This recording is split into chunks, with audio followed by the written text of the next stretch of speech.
Is everyone ready? Are people ready? I don't know. I think an ad just finished, so that's good. But people ready? Oh my goodness, we're like 10 seconds away. Almost 10 seconds away. Oh my god. All right. 10, a 9, an 8, a 7, a 6, a 5, a 4, a 3, a 2, and a 1. All right. How we doing? Oh my goodness there. Uh-oh. Hello, Faceless. Hello, Haley. I'm sorry you're not feeling too well. Hello, Juan. Hello, Hanyasu. How's everyone doing today? Happy July. My goodness, June just went by so fast. It was such a busy one for me. I was like, oh, let me try a stream. And then something occurred up and here and there. And wish I could have done a few more, but and oh my goodness, look at that. A little Hinky arrived to the scene. He always likes to come right as I start this stream. All right, hold on. You're the kitty. Ooh, which one do you want? Faceless. Which one do you want? Oh my goodness. We got a bunch here. Sushi Cat or something like that. He's the Andy Richter of your Conan. Honestly, yeah. So Hanky is the orange-haired one, and I'm that. It's the Hank show. Hank is the plush. Okay, fair enough. But how's everyone doing? Welcome in. Yeah, as I said, this month has been a little busy, crazy with work, vacation, some personal stuff as well. There he goes, right there. Okay, I need to time this out. I feel like my timer's not working right. But no, thank you so much. This stream was originally supposed to be scheduled for last Tuesday, but as I said, life just got a little busy with me, and I want to thank my guest today, who I will introduce in a little bit later, for being so accommodating with the reschedule, just because it's like I just had so much going on that I just needed to pause and prepare myself just a little bit more and all that stuff. And who knows, maybe maybe because I was originally thinking like the last Thursday of the month, but I was like, maybe I should do the first Tuesday or Thursday of the month. Who knows? Maybe it might be changing a new format around a little bit there. But yeah, so before we go into the introductions, of course, we always got our favorite little segment, or at least my little favorite segment. Another brick in the wall. So again, as always, for any follows, subs, hosts, or what have you, is another photo that's added to the wall. And the photo that I thankfully selected today was this old classic photo, honestly 5 years ago, with Eve cosplay as a Lady Thor. And honestly, it kind of fits very well because it was a little bit of a studio shoot, because that is what we are going to be talking about today. So yeah, I think little quick reminders before we get things started. This stream is a little bit going to be recorded as a talk show / podcast format. So I will be mostly focusing on the content or the talk with my guest, and any sort of like interactions with the chat I will mostly be keeping to in text itself. Also, a few other commands have been disabled just for that. But again, if you have any questions for our guest, please ask. I'll take notes of it in there. Still be welcome to say anything hi or something like that, and I will mention it into the show itself there. But yeah, I think without further ado, I think I'm ready to sort of make my little introduction of our guest, who is a very familiar one, especially to some of my guests already here, or the viewers here already. But my guest today is a full-time photographer based in Chicago. He actually started becoming a full-time photographer right when COVID hit, and was able to sort of like work his way and such. He primarily works on fashion, wedding, cosplay, boudoir, some artistic concepts, and much more. And though he does shoot on a digital camera, I believe an R5 or no R6, if he could probably correct me if he can. He is a very big avid film photographer who has developed into a lot of developing his film, but also makes a lot of prints as well that he not only showcases at art shows like ones at Bridgeport Center, Art Center, but he also has a photo studio at the Bridgeport Art Center, to which he owns himself and operates. His studio is called Affinity Photo Studio, and he not only does all his studio work there, but he also rents the space out to other people to use through Peerspace. So we'll be mostly talking a little bit about that, but again, on his whole photo journey. Along with running his photo business, he also dabbles in a number of hobbies, including painting, woodwork, music, magic, the gathering, and much, much more. So I'm excited to introduce my next guest for today's Stab and Chat is Carlos, to which, are you ready, Carlos? Are you ready, sir? I'm ready. He's ready? Okay, I think he is ready. Let me get him up here. So I had to make sure of one little thing. All right, where's my little thing? All right, here we go. A 3, a 2, a 1. Hello! I think everyone say hi to Carlos. Can everyone hear Carlos well? Please let me know. I want to make sure all my settings are right. Can you hear me? Hopefully everybody can hear me. I think we can hear him. So yeah, everyone's saying hi, applause, applause. But yeah, so Carlos, can you just give a little quick introduction for yourself for anyone who might not know or might pop into the stream or the VOD later? So please give a little introduction about yourself. Yeah, I don't know if I'm able to top your introduction. That was really nice. Yeah, I've been a photographer here for 7 years now. I've been in this studio since 2021. Just kind of shooting everything pretty much. You know, like you said, I do a lot of fashion work and artsy stuff and weddings and corporate events and headshots. So I try to do a little bit of everything. It's kind of a necessity when you're doing it full time. You kind of just got to take everything that gets thrown your way. So I've learned to dabble into it all a little bit, I guess. And so when did you? So you said that you've been doing photography about 7 years now. So, so we already got the win, but how did that journey start for you? How did that spark sort of kick in? I guess I've been kind of like casually doing photography for a really long time, since high school. Maybe I took some photography classes then. They didn't really pan out to anything, though. I wasn't like trying too hard, which I wish I did looking back, because we were renting film cameras at the time from the school, and we had a dark room and everything. And I wish I had learned that process back then, but I wasn't too into it. But like casually, I kind of always been taking pictures. I've always owned some kind of camera, even before we had like smartphone cameras. But 7 years ago, when my son was born, my brother was at the hospital and he had a camera, a Canon Rebel or something, and I was taking some pictures with it, and I was like, man, I want to do this like all the time. This is so fun. And so really, I think I have my son to thank. My kids are a big source of inspiration for me. I take so many photos of them now, and I'm sure they hate it, but that's really where it all got started. So yeah, mostly because of that, my son's birth, and I wanted to photograph him a bunch, and I didn't want to do it on a phone, so I bought a camera, and rest is history. So again, I'm sorry, I was kind of like doing a little bit cleanup on some things here, but so you said that you kind of dabbled into a little bit of photography. So does that mean you were kind of a little bit self-taught? Yeah, I did. Like I said, I had 2 photography classes in high school, but I was a pretty bad student in high school. So that didn't really go anywhere, but I learned everything pretty much just from hanging out with other photographers. I had a couple friends who were longtime photographers, and they taught me a lot of stuff. And then the rest was just like on the internet and books. I have so many photography books. I would just read about lighting and the importance of different angles and how to tell a story, and just kind of like got obsessed with it and watched a lot of videos on YouTube, some good, some bad. You know, YouTube is a good place to learn, but it's kind of a double-edged sword, because you get people who kind of maybe not giving the best advice, but so you got to kind of comb through it. But yeah, I taught myself pretty much everything. So it's been nice. Part of that makes me feel like when people are like, how do you know this? I'm like, I don't know. I can't tell you. Like, I just kind of guess sometimes, but it's something I learned probably somewhere on YouTube or in some book. And I just, just kind of comes to me when I'm taking pictures. Fair. So another question I kind of always have for people or for my guests, especially if some of them might have some names, but of course, like the last couple of guests, I kind of realized a lot of the names that we've had for our photo businesses have just been our names itself. So did you just want to just stick with Carlos and Photos? Did you have any sort of ideas, or how did you come about branding yourself? Yeah, and sticking out compared to others, I suppose. I actually had this whole idea like a year or two ago. I was going to rebrand into like a full like photography name, and I had like a name picked out and a logo and everything, and then it just never happened. I never kind of got around to it, but I had read one time or heard one time someone was like, oh, your business should be your name, because then like your name is, everyone's saying your name, and like it just comes up and it's easier to remember your name than like some business name that they heard of at one point.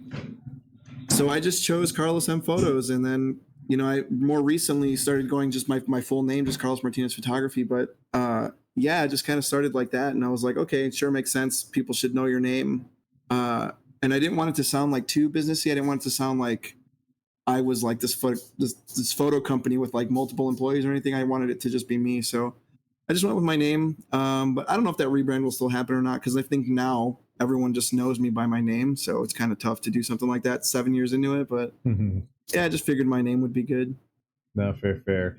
Well, again, for those who don't know, Carlos does have a few different Instagrams, though. I think I just kind of have your again, because we are going to be talking a little bit more in terms of studio work and sort of like that artistic stuff. We'll probably still talk a little bit about cosplay, but I'm always trying to find something new to say. And God knows I've had a few guests already talking about cosplay, but I also have your studio as well into the tag there. So Affinity Studio is there provided.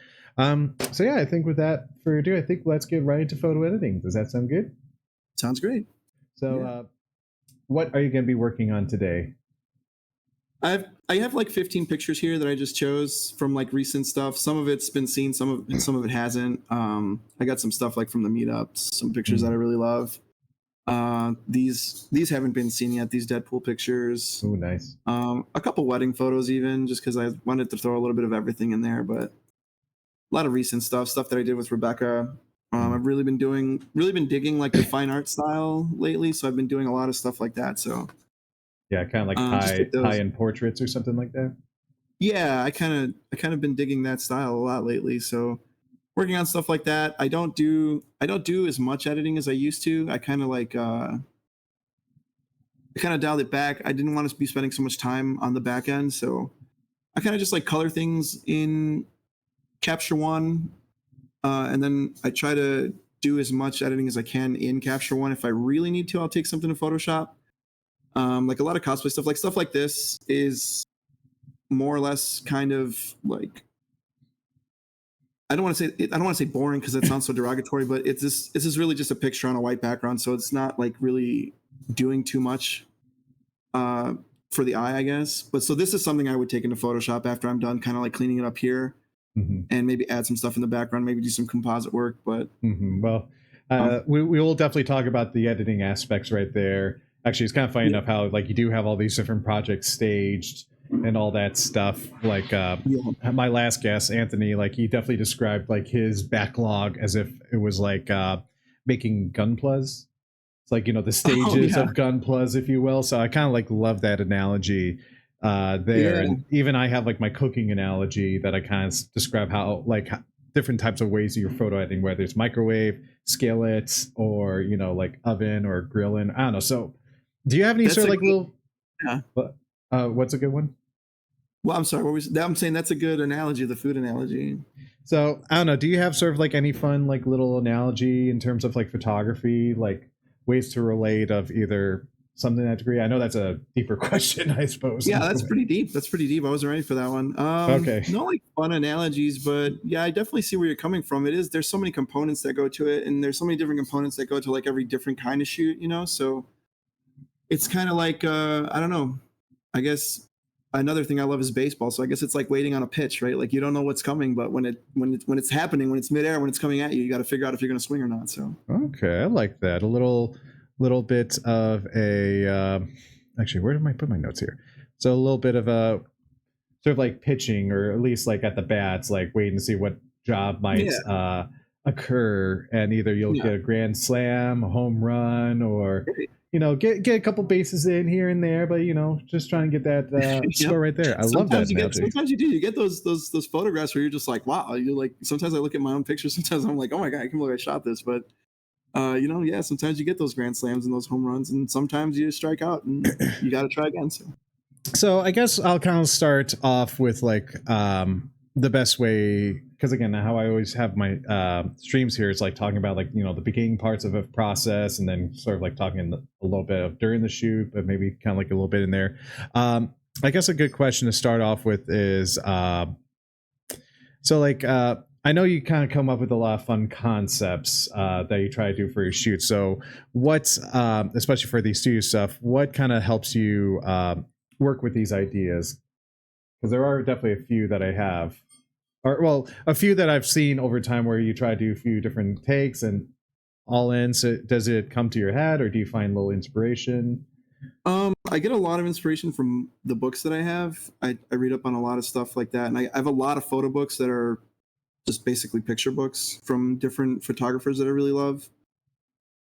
Sometimes inspiration just kind of hits me through music a lot. Like I'll hear a song and I'll hear like a lyric that I really like or something, and I'll start thinking like, how can I make this a photo?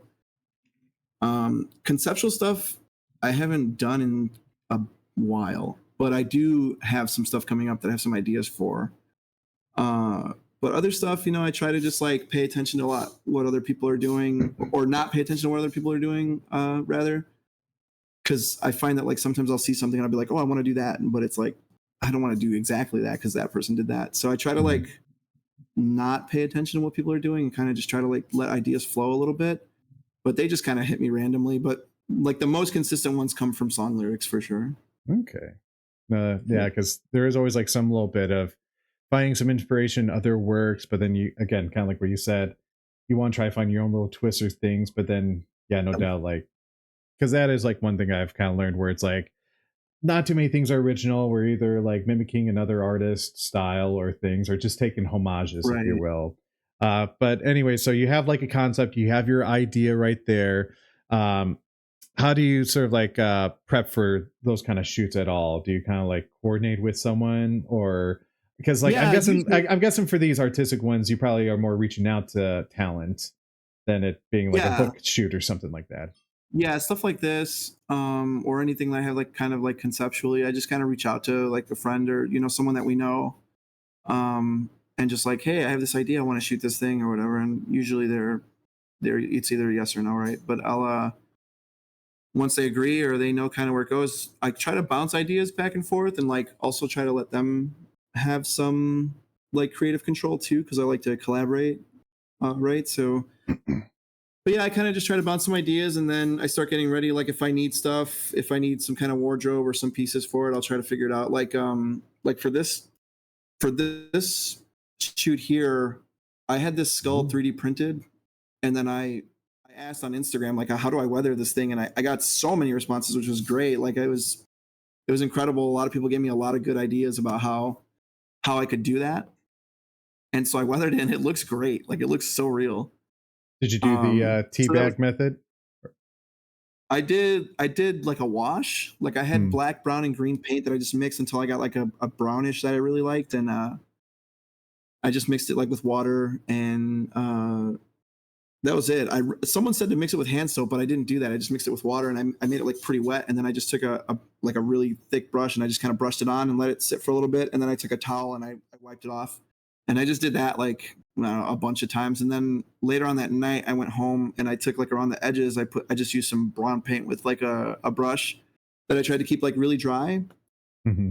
and I just went and brushed in like some of the edges and inside the eyes a little bit, and it looked great. So stuff like that for when I have ideas like this.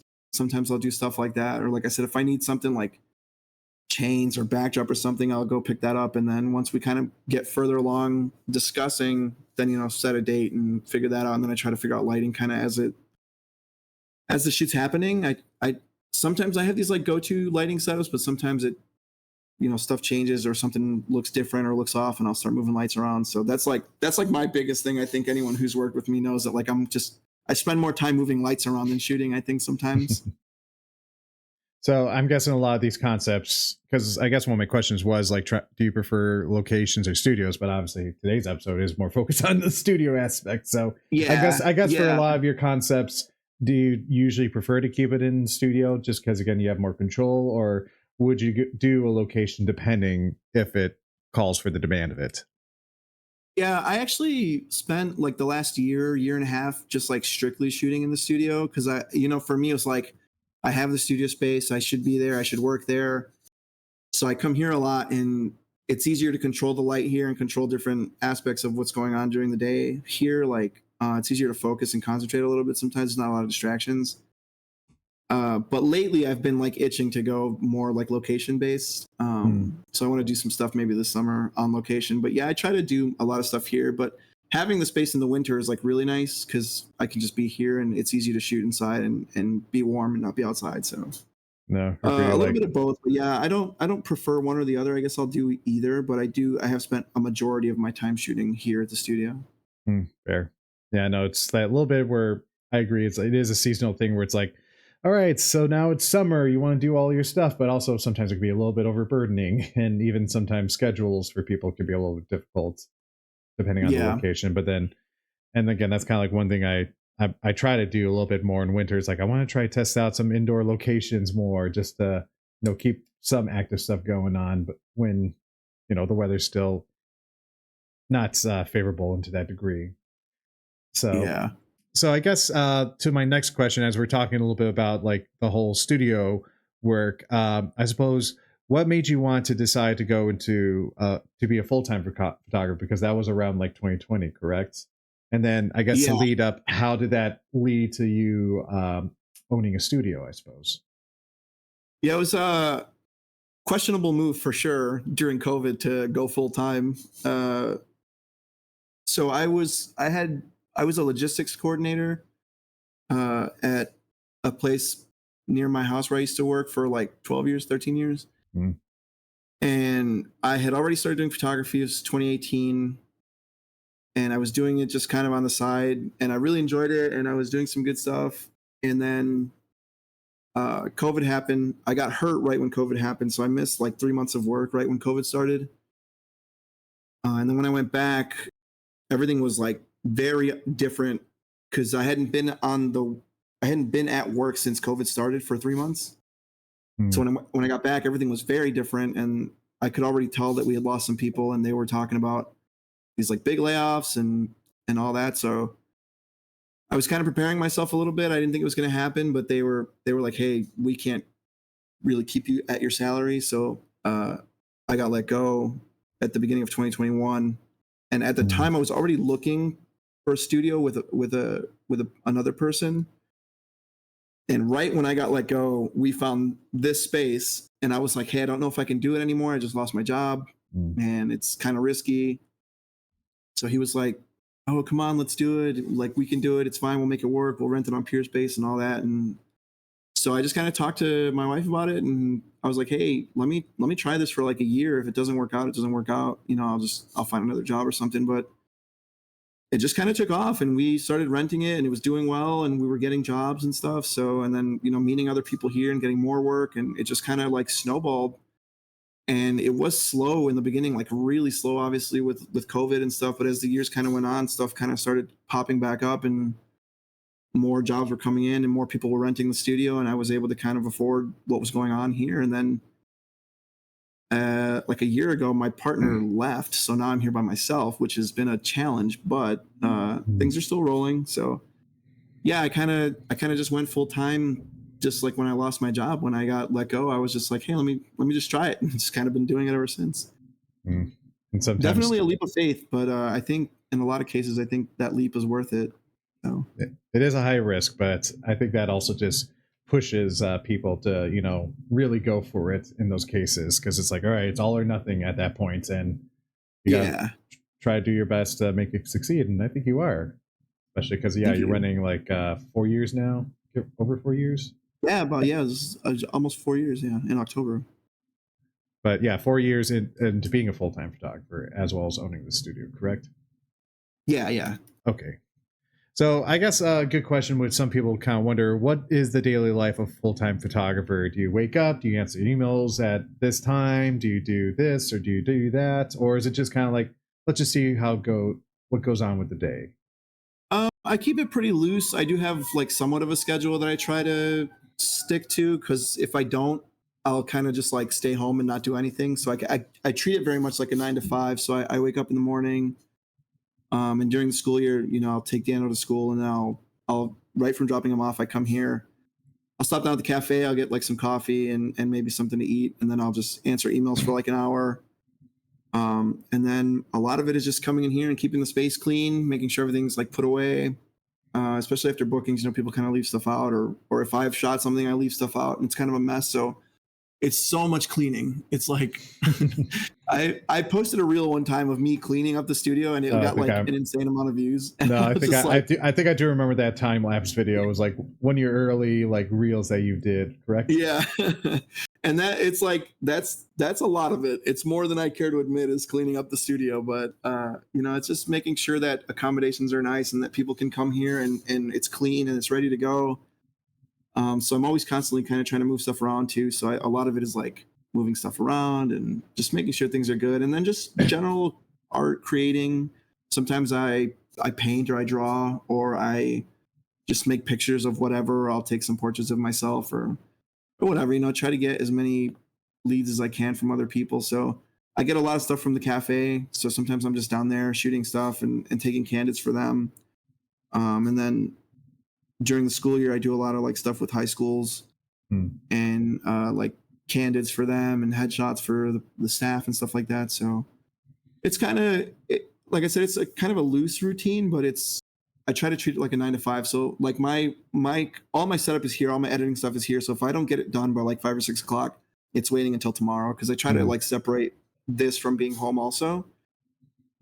Which I'm always photographing something. I always have a camera on me, but I try to leave the like work of it here so that I don't take it home with me. So I don't get like super burnt out. So there's a little bit of a routine, but it's pretty loose and it kind of just comes and goes. You know, some days are slow. Some days I come and there's just nothing to do. And I'll edit for a little bit and then I'll leave, you know, depending on how heavy my backlog is. But yeah, it's not super glamorous, but I like it. No, that's good though. So kind of like I guess that's kind of nice where it's like a little bit of a loose schedule, kind of like answer any emails or bookings or kind of things to lead up to that. But again, so like what are sort of like the setups for if a photographer did, because honestly there was a little bit of a time where I almost thought I was going to offer my which I'm glad I didn't. I almost offered like my home photo studio for rental at Peerspace. Yeah.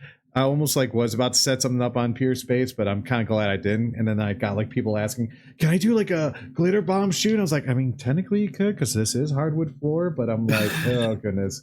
And I guess I'm kind of glad I just kept it to like my own personal bit. But I guess if there is a photographer who wants to start having a studio, would it be better? And again, I guess it depends on the circumstances. But is it better to just have a home photo studio or try to like dive into renting out a space? And then if in terms of like renting out space, what are some things that they should try to best prepare for? Yeah, I started, my studio used to be in my home. I did a handful of shoots. I took like our second floor living room and, you know, we didn't have a whole lot of stuff in there. So I just kind of like emptied it out and I used my second floor living room for a long time. Definitely if you can get away with not having to rent a studio, because studio rent's kind of high, for as long as you can, kind of do that. But I definitely like getting started in a home studio is pretty normal. I think a lot of people do it. It's easy. It's accessible. It's right there. It's like where you live. So it's fine. I've done that too. And then if you're renting a space, like, do you mean in terms of renting something on Peerspace or like renting a space that's like your own? In terms of like, I suppose like having a space that you rent out to on Peerspace, kind of like in your situation. So as the person who's renting it out, it's a bunch of unpredictables. Like, I don't know many of the people who come in here. I don't know what they're going to do. Most of the time they don't. You're supposed to, I think, kind of like say what you're doing on Peerspace. I don't know what the like client side of Peerspace is. But so there's a lot of unknowns. Like, I have so many things can happen sometimes, and so many people come here that I don't know them. I like having repeat customers, like people that I know that I trust and can come here and like shoot and stuff. It's really hard to be prepared for some of the stuff that happens. Like I had a guy come in here with a full drum set one time. I was like, really? What is happening? Yeah, just a full-on drum set. Just a whole drum set.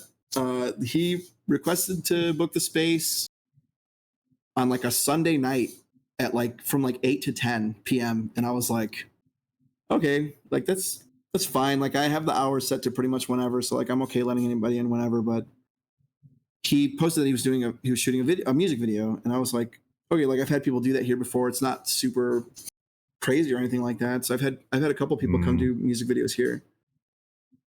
And then when he showed up, I let him in, and he had a whole band with him. And the drum set was just the biggest thing. They also brought like guitars and bass guitars and stuff, but they had, just a whole drum set. And I was like, this isn't going to work. Yeah. And he was like, okay, it's not going to be loud. We're not drumming. We're just recording like visuals. Like the audio's already laid out. We've done all that. So I was like, I don't know if there's a quiet way to play drums. Like I think if you're hitting the drums, it's going to be pretty loud. Like those awkward like karate moves or somewhere you could clearly see them not hitting the person or something like that. Yeah. So I told him, I was like, hey, so not the guy right next to me, but right next to him, that artist, she lives in her space. So I was like, well, I don't know if she's home or not, but I was like, hey, if I get any complaints, I'm going to have to stop you guys. And he was fine with it. He was like, no, I totally understand. I get it. I was like, I think next time you should tell people that you're bringing a full drum set. Like, so there's so many unknown things, like as far as owning a studio and renting it out, crazy stuff happens, but it's very unpredictable. So you'd have to just be ready for that. If it's something you do, I mean, there's plenty of people who have studio spaces who don't rent it out, but I think if it's like an option, it helps pay the rent. It helps kind of keep costs down a little bit to rent it out. But yeah, it's very unpredictable, and there's a lot of stuff that happens. You kind of also mentioned how you sometimes get like pieces and items for your studio. What's that kind of like? Do you kind of go to thrift stores at all, or you just kind of just wander around and you're like, oh, that might be good, and kind of add it? And then I guess the other question is storage, because obviously storage is also another big contributing factor onto that as well. Yeah, storage is crazy. Like if you were to come here now, you would see so many things that are just like, I have no idea what to do with. Sometimes I end up just throwing stuff out, or like I'll post, like I had a bunch of the smaller paper rolls, like the 3-foot rolls, that I just ended up giving away because I just didn't have space for them and I don't use them anymore. There's often stuff like I had a bunch of light stands that I gave away, or like had to throw some of them out because I just don't have space. And they offer storage space here, but I don't want to pay it. But yeah, I try to rotate things out, and stuff either ends up like in my garage. Like my garage has like so many props from over the years that I've used, and like all of the Christmas stuff is in the garage. So it's kind of limiting in the sense that like if I don't want to rent a storage space, right, I have to figure out what to do with it. And so sometimes I do see stuff that I want to do, and I see things and I think of sets that I want to build, and I'm like, what am I going to do with that when I don't want it anymore? Like, I wanted to build like a TV wall kind of, and I was like, what am I going to do with all these CRTVs once I'm done with it? Or like once I need to move it, like then I have to be responsible for disposing of them, right? But a lot of the stuff I pick up I like to go thrifting. That's always fun. Sometimes I go to like antique shops and see stuff. There's some of the nicest things that I have in here came from here, because people are always throwing stuff out. They'll just kind of like put it by the garbage can. Like I have a nice stool that I found here, and like just so many little things, random things that people just like toss, and I'm like, I'll take that. And it happens both ways. Like sometimes I'll put stuff out there and it'll be gone before the end of the day, so someone took it, So basically you kind of do a little dumpster diving, it sounds like. A little bit, yeah. Sometimes, as long as it's not dirty, not in the garbage in the actual can, I'll take it. So but yeah, it's kind of like there's like a cycle of stuff here, because I've seen so many things like in other people's studios, and I'm like, I saw that by the garbage can. So yeah, I like to pick up a lot of like thrifty stuff. What's that? It's mine now. Yeah, one man's trash, right? Yeah. But yeah, a lot of it comes thrifted, a lot of it comes used from other places, or other people I know, or like Facebook Marketplace. Sometimes I'll get some props, like this trunk that's in this photo. Actually, I got on Marketplace. Someone was just getting rid of it. They were just like, yeah, just come get it. So like, if I can pick something up for free, that's great. So I can imagine there. So you did kind of mention that one story about the drummer set. Have there any sort of other fun stories or things that occurred with the booking, or just what's been the oddest, weirdest like requests or shoot or whatever bookings that you've gotten? Let's see, something weird or odd. Or just or any fun moment, because you already gave me one story which I could tell about how someone booked like your studio. They had their family and the little kid was sort of like in the back, to which again you have security cameras just to keep an eye on things, which I guess that's something if someone who does want to run a photo studio for rents, obviously security is a big measure Yeah, there. I have a friend of mine who has a studio, and he got robbed twice Oh, actually. And damn. I was like, how like the second after the first time, I think you got to take some proactive measures. But yeah, we have security cameras in here, or I have rather. I still talk like I still have a partner, but and one time this kid just came with his mom, and she was shooting with someone, and uh it I got a notification that it turned off. So I was like, what happened? So I went to go see what happened, and he just like looked at the camera and flicked it off and then unplugged it. I was like, okay. And he was probably like 2 or 3, and I was like, that's incredible. Nah, he from what he shared and showed, I think he was like 5. I think maybe he was a little older. Maybe he was a little older, yeah. But it's just like the middle finger. I'm just like, oh my god, it's so funny. We laughed so hard about it, and we reached out to his mom at the time, and we were like, hey, just so you know, this happened. Like, we thought it was pretty funny, so we just wanted you to be aware. But she was like, oh my god, I'm so sorry that happened. We were like, no, it's fine, but he's a funny little dude. But yeah, I get all sorts of weird stuff in here sometimes. You know, I had one group, they just like threw a party in here one time. We were like, what is happening? Just a party? Yeah, they booked. This was also early on when I still had my business partner, and we got a booking that was like 5 or 6 people, and they showed up. So this is not uncommon, or as uncommon as I thought it would be, but they showed up like no cameras, no lights, nothing. We were like, okay. So they were like, yeah, we're here for the booking. So they booked. It was like 3 or 4 hours, but they ended up staying way longer. And then I got a call from my then partner, and he was like, hey, he's like, those guys are still in there, and they're like just drinking and smoking and like having a party. And I was like, okay. So I was at home, so I was like, are you nearby? Can you like go in there or go knock and say something? So he had to come and kick him out. But so I mean, you get some crazy stuff sometimes. I've definitely like been in here and been like, someone was smoking in here or something, even though like you're not supposed to. But it's a lot of stuff like that. And there's, like I said, there's so many unknowns. If you're gonna own a studio, you need insurance, which I have, because you never know, like someone gets hurt or something happens. You got to be prepared for that kind of stuff. And things are all things that I've come to learn, like just over the course of the last 4 years, just like learning little by little. But there's a lot of different a lot of different things that happen. So some funny, some looking back, some at the time are like frustrating, but like looking back at them, you're like, oh, that's funny. Well, I think with Peerspace, like, because again, it's like from some of the bookings, like again, it's not only just that the person reviews the space, but I think that whoever owns the space can review back on said person. So like, again, say like, oh, would book them again, or it's no different from like an Uber, like how the Uber kind of rates the rider or something like that. And if the rider obviously is too belligerent, or kind of, there was one time like because I was with a group of people, and one of the persons, of course, had a bloody hard seltzer in there, and of course, like, even though we were like getting right off there, they open it up, and then it's like, dude, if I get a bad rating because you brought a bloody beer and open it up in the goddamn car, it's like, I understand why this guy is bloody pissed, and I'm pissed at you for doing this. So it's just like, that kind of stinks when like someone kind of messes it up for other people. Like, I don't care if people are like, especially if it's someone I know or like a repeat customer, if they're like, hey, we're gonna have some drinks or whatever, like, I don't care, whatever. Just be safe about it. Don't be crazy. Like, obviously I have neighbors, we have really thin walls, so like I try to tell people just keep the volume down and stuff. But when it's like a complete stranger who books and they show up and they're just like basically having a party, it's like, all right, come on. Like, but yeah, at least I can report that to Peerspace. And before, it was way worse. Like, there was not a lot of things you would just complain to Peerspace and they would just kind of go like, sorry. But now you can like list different damages if anything was damaged, or like different complaints, and you can add charges for those things, so that they get charged for afterwards. So like if someone breaks something or if something goes missing, I can just contact Peerspace and like put a complaint in about the guest, and I can add a charge later. Like if I say, hey, they broke a stand or something, or they knocked something down, or put a hole in the wall or something. But it used to be way worse. Customer service on Peerspace has gotten a lot better.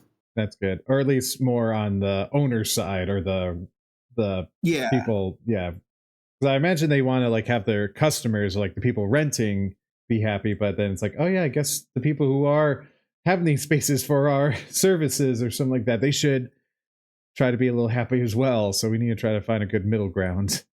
Yeah, and it's tough. I know, like, it's not easy to, like, the Peerspace module has to be difficult, right? Because you got people on both ends that are probably complaining, or if they're happy, they're happy. But I'm sure it's difficult for everyone involved. So I try to manage my bookings as like efficiently as possible so that I don't have any complaints, and I don't want to complain about anybody either. So It was kind of funny, like one actually the booking at this shoot, like I kind of was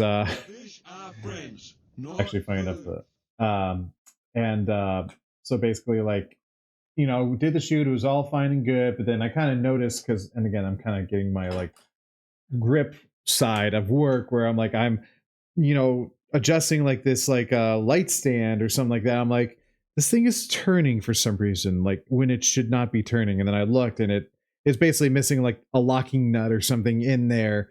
To which oh I'm like, all right, well, I gotta go tell these guys. And I try to explain it.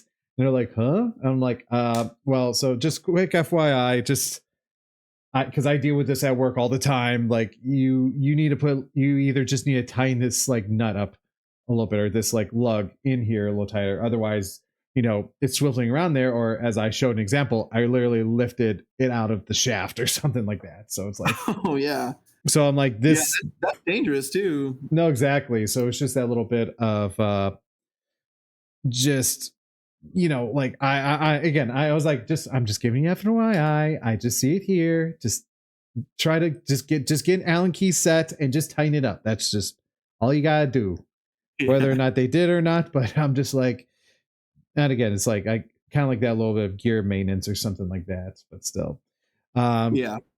as we're kind of talking a little bit about gear, I guess we could kind of like move from sort of the studio aspects and talking about the actual like during a photo shoot bit. Um, so again, I kind of think I forgot if I assumed this, but you have an Canon R6, right? I have a R5 II Oh, and an R5. Those are like my main working cameras. I say work. That's like the stuff I do, like with when I do like events and weddings and stuff. Those are like my main cameras, and they're the ones I bring to meetups and stuff too. I do a lot of my digital work on the R5 II now. Um, I had the R5 for like 2 years, 3 years, and that thing went everywhere. It got beat up, but yeah, those are the ones that I use when I know I need to get like definite results. yeah. Can't do too much experimental kind of stuff. So Yeah. kind of like besides like your camera, what is sort of the gear that you have in your bag, and what's something besides the camera that you just cannot leave home without?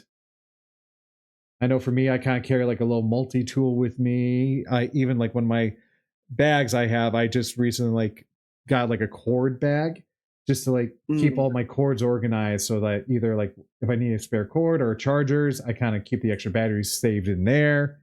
So what's something that you have? Yeah, I have a small rig tool that's like a multi tool that's like always in my bag. Because you always need some kind of like Allen wrench that's like a weird size for whatever reason.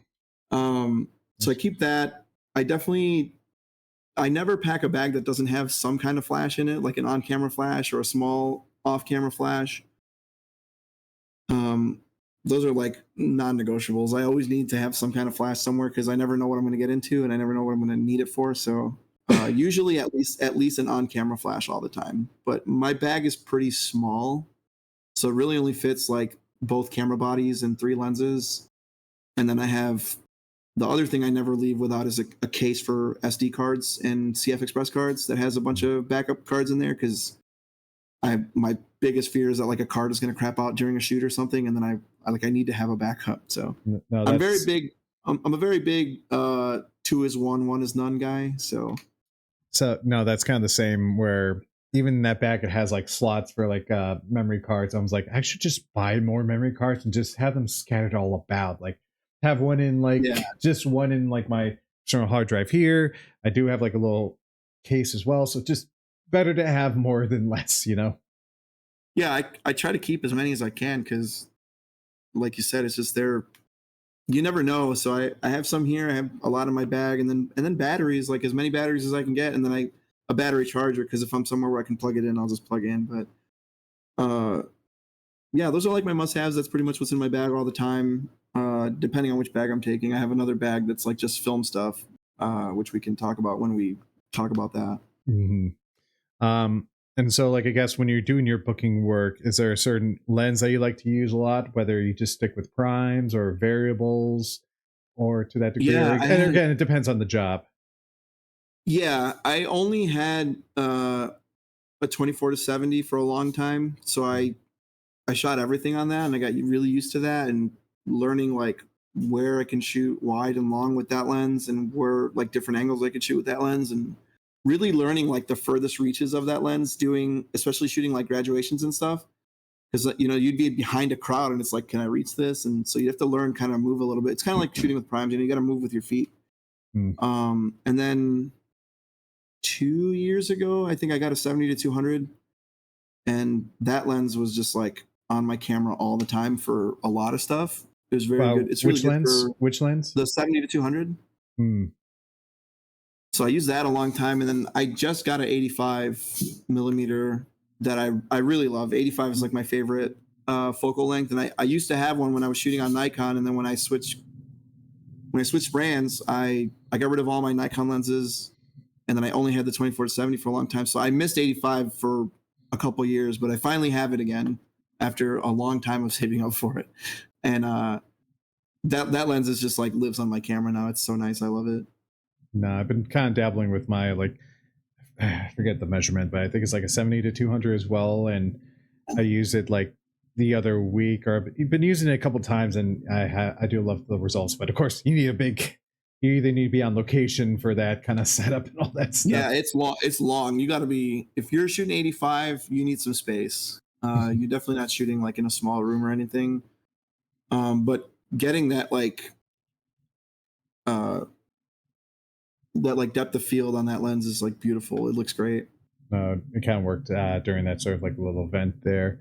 So as we're kind of talking like what's the most important gear in there, but what's a piece of gear that you think is underrated in terms of like the field of photography? Overrated? Underrated, I guess. Oh, underrated. How about this? I actually, yeah. What do you think is overrated that photographers bring to a shoot, or something that photographers take for granted? Honestly, I like either one. Honestly, that you just that's kind of a tough question too. I don't know. Overrated piece of gear. I don't know. Any Sony camera? No, I'm just kidding. I don't know. I don't know that anything's overrated. Underrated, definitely. I think like everyone should have some kind of flash. I think that a lot of people are just like, even when you're outside, you can just be like, oh, it's sunny outside, I'll just shoot outside. But really, like adding a flash, I know I like harp on this a lot because I'm a big flash guy, but having the ability to add some light to the shadows, or like kind of control your light in any way, is like very, very good. And I think a lot of people take that for granted, especially like in the summer, because they're like, oh, it's so nice outside, I'll just shoot natural, which is easy and it's quick, and I'll shoot like that too. But I think more people should carry some sort of light, even like if it's like one of those like video, like small video lights, like LED lights that you can get. Continuous just to add light. something. Yeah, like a continuous light, just to add something. I think that's super underrated. Continuous light in general, I think, is underrated. Not a lot of people use it. Sometimes it's not strong enough, but if you're in a good situation to use it, I think having it is nice. Overrated? I don't know. I don't know that there's anything that I would consider overrated, because I travel with a lot of stuff. I usually bring so much stuff, that. So I don't know if I'd say something is overrated, but maybe things I don't need is like 4 light stands and 4 lights. That's probably too much, but for on location or something. But it depends on what you need and what it calls for. So I don't know that anything's overrated or too underrated, but definitely I would always say like having some kind of light. I feel like most people just don't do it. Batteries, they're overrated. Who needs them, as Orvix TV says. Batteries. I do carry like 6 batteries everywhere. I don't know. That's like a fear for me that I'm like, so my battery's just going to magically die over and over again. So I know, it's like, it is kind of interesting where it's like, I've been back and forth where it's like, sometimes like, because how I started, my journey was kind of interesting where it's like, I started doing all natural light, and then I kind of like did more LED stuff because, well, that's where I work. I was able to borrow some lights from work, although they're the big bulky, lights, like a good 410 that's like this big and so heavy. But thankfully, LED is becoming more compatible. But now it's like, now they've gone to flash photography, and it's like, now I'm thinking continuous light is overrated. But I don't know. Yeah, Que sera, continuous sera. light's nice. The continuous light has come a long way, because when I first started, the lights that were available were like super hot, and they were not very like portable, and I kind of didn't like the way they looked, and like you could feel the heat coming off of them. So I was like, no, I think flash is better.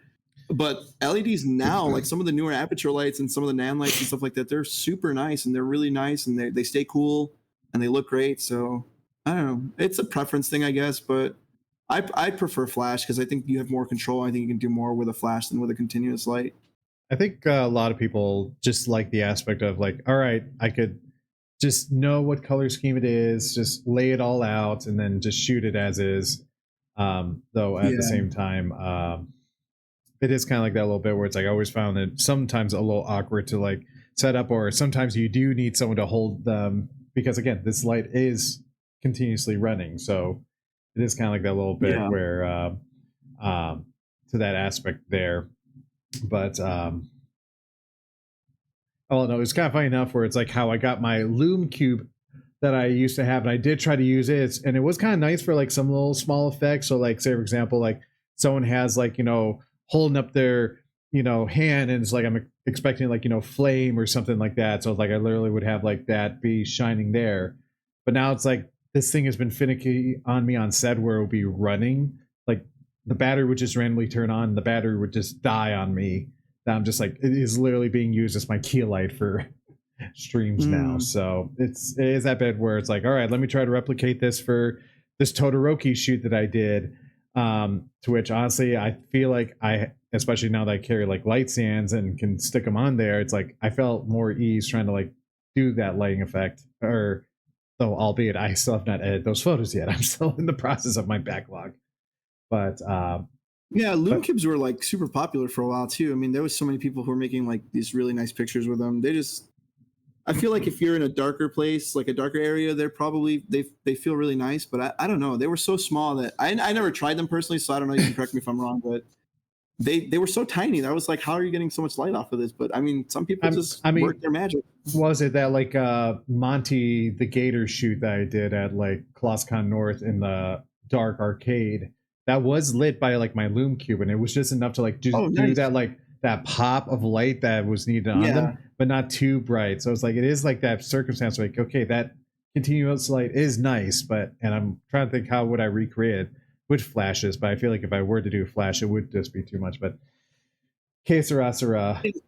I think grids and stuff come into play a lot with, like, I'm using grids more now than I ever have before, because just controlling that spill of the light is nice, and to get like just like, okay, I just want a little bit of light on this person, or using smaller modifiers, I guess, too, which is something I'm trying now, because I've been such a like big proponent of like getting the biggest modifier you can for anything, because I wanted like super soft light, and now I'm just like, no, I could just like not light the entire room and just light the person and it still looks fine. So one of my other questions was natural light or LED light, or just light, or using a strobe light. But I guess we're kind of in that conversations already. So I guess we're kind of into that question into a degree. But I guess from what I could tell, you probably like lean more on the lighting aspect. Even like if you were able to shoot natural light on a good summer day or something like that, would you just prefer to try like throw some light on there? Or just especially as we're getting into more grid lights and such, it sounds like. Yeah, even like if you're doing something on a summer day, I mean, the sun is nice, especially if it's like overcast a little bit. You get some really nice light, some really nice even lighting. But I don't know. I just try to like, for me, it's like a control thing, I guess. When I want a certain look, I know that I need to put some light somewhere. But I try not to, even when I'm shooting outside and it's like a summer day, I'm still looking for shade because I don't want sunlight because it's kind of harsh. But depends on what I'm doing. Sometimes if I'm shooting on film, like, you really want the sunlight because you want that bright light, because film is just acts that way. But yeah, I'm I'm big into like controlling the light or as much as you can. And when the sun is like shifting behind in and out of cloud coverage and stuff, it kind of like, it makes you have to, spend some time changing your settings and looking at the way the light's being affected by different cloud coverage and the way the sun is moving throughout the day. It kind of changes like how you're shooting. So I just rather keep it under control myself and not worry about it. Fair. So there are always like times, especially I feel with photography, we're always having to improvise like suddenly in a moment. Like, for example, like you kind of also like mentioned about like one thing a photographer should have is like a light on the camera, correct? So like kind of like a speed light or something like that. Yeah, not all the time, but I like to have one just in case I need it. So there's always like those scenarios. So say for example, like I had one scenario on me where I had my trigger was not cooperating with me. Like it was clearly like, all right, every time I hit the test button, the lights were working, but every time I put it on the camera, there was no sync going on there. So I was like, wait, how am I supposed to do my flashes and all that stuff? So I came up with the quick, brilliant idea of let me put, my speed light on here to which I could have that be a control, either just put a cover or just point away. So that now that's my trigger as well. And then that worked out, save the shoot there. So as I said, a lot of time there are just those random moments where things are not going right. We got to think on the spot. What's been a moment where things went horribly wrong or didn't go as planned as you would have believed it would have happened, and were you able to sort of like find a way to quickly recover from that moment? Probably the worst thing that ever happened to me was dropping a flash in Lake Michigan. Oh no! Yeah, that was terrible. And we had just gotten there, and we had just started the shoot. And I was photographing a model named Hannah. She moved to LA a long time ago, but we wanted to do a beach shoot, which I don't do beach shoots that often, and I really want to go back and do one now, but like this memory still haunts me from that time.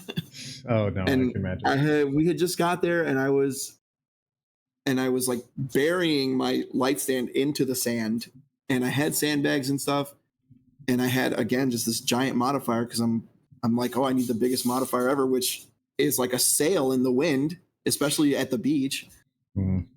So I was like, well, it's fine. Like the wind was kind of coming in off the water. So I was like, if I'm holding it here and like photographing, because I like had my arm around it and I could feel it like pushing back against me. So I wasn't too worried. And we started shooting, and then the modifier spun around. And the wind just caught it like a different way. Oh my goodness. And it just like ripped it out of my hands, and it fell into the water, and I saw it like pop, the bulb popped, and I was like, oh no. Oh no. So she got out of the water. I picked it up. I like it's soaking wet Lake Michigan water. And I was like, well, that flash is done. And I had just bought it that morning. I just got the flash that morning. Oh no. Yeah, it was terrible. So killed the flash in one day. But we still shot, and we still got some cool pictures. Like we just did it without a flash, but you got to make it work. That's why, like, if I had a on-camera flash at the time, I probably would have used that. But yeah, that's why I'm really big on carrying more than one, like, of everything, because if something goes wrong like that, I don't want it to ruin what I'm doing. But I had to learn that from stuff like that. But I've dropped countless lights. I dropped my light at whatever the last con was. That was terrible.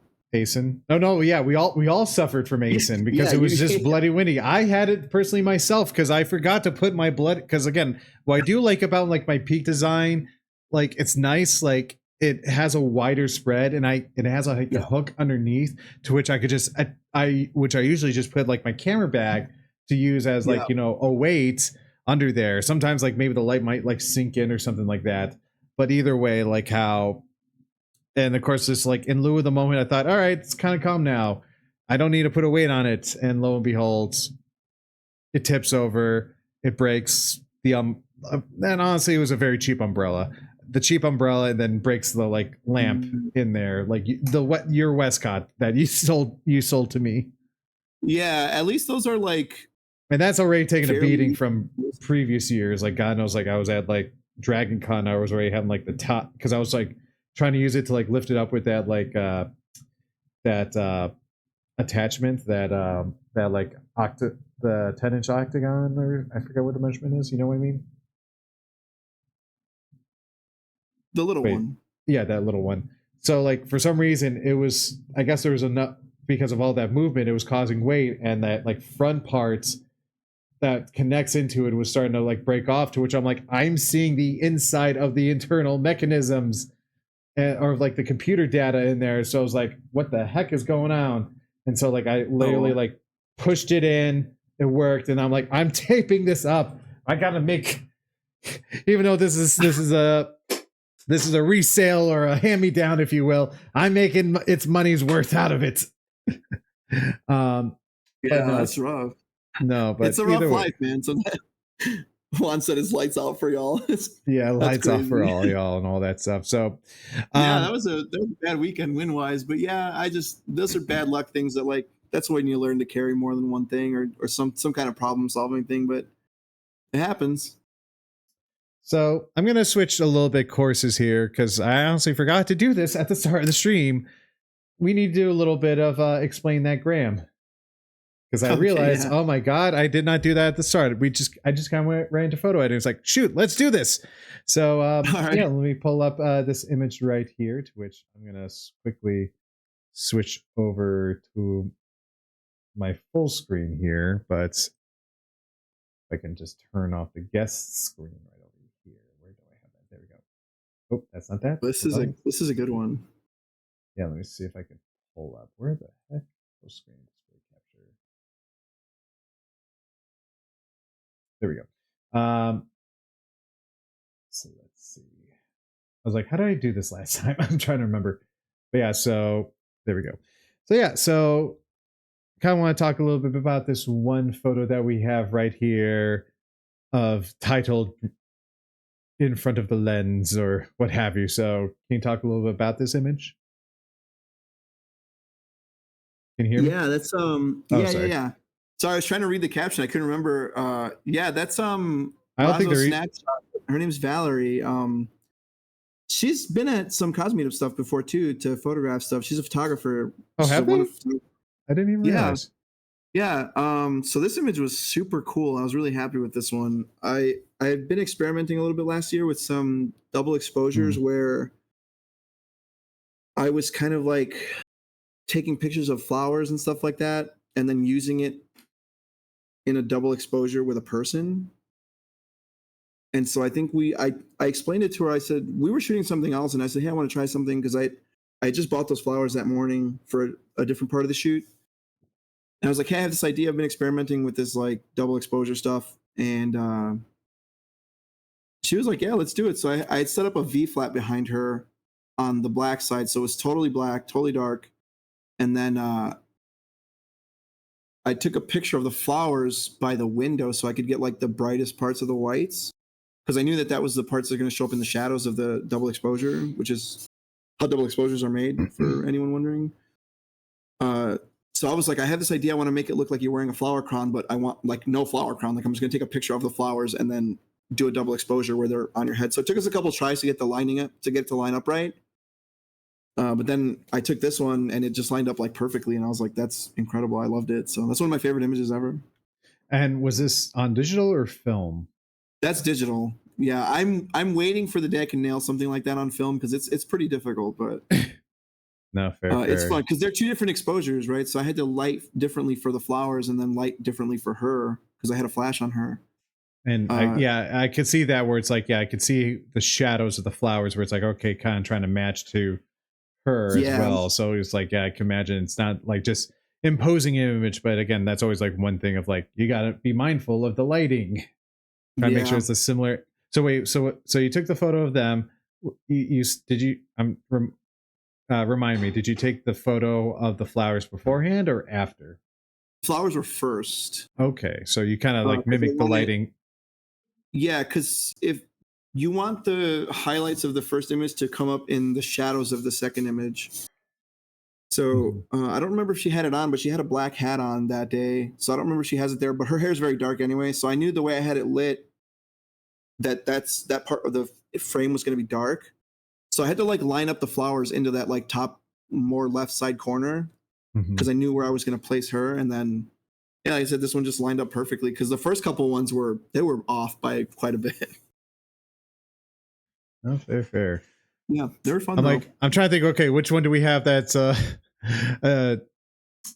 it's like I was like trying to find a good film photo to transition to the next one. So maybe it's like what? Let's see. How about this? Is this film? Is this photo film?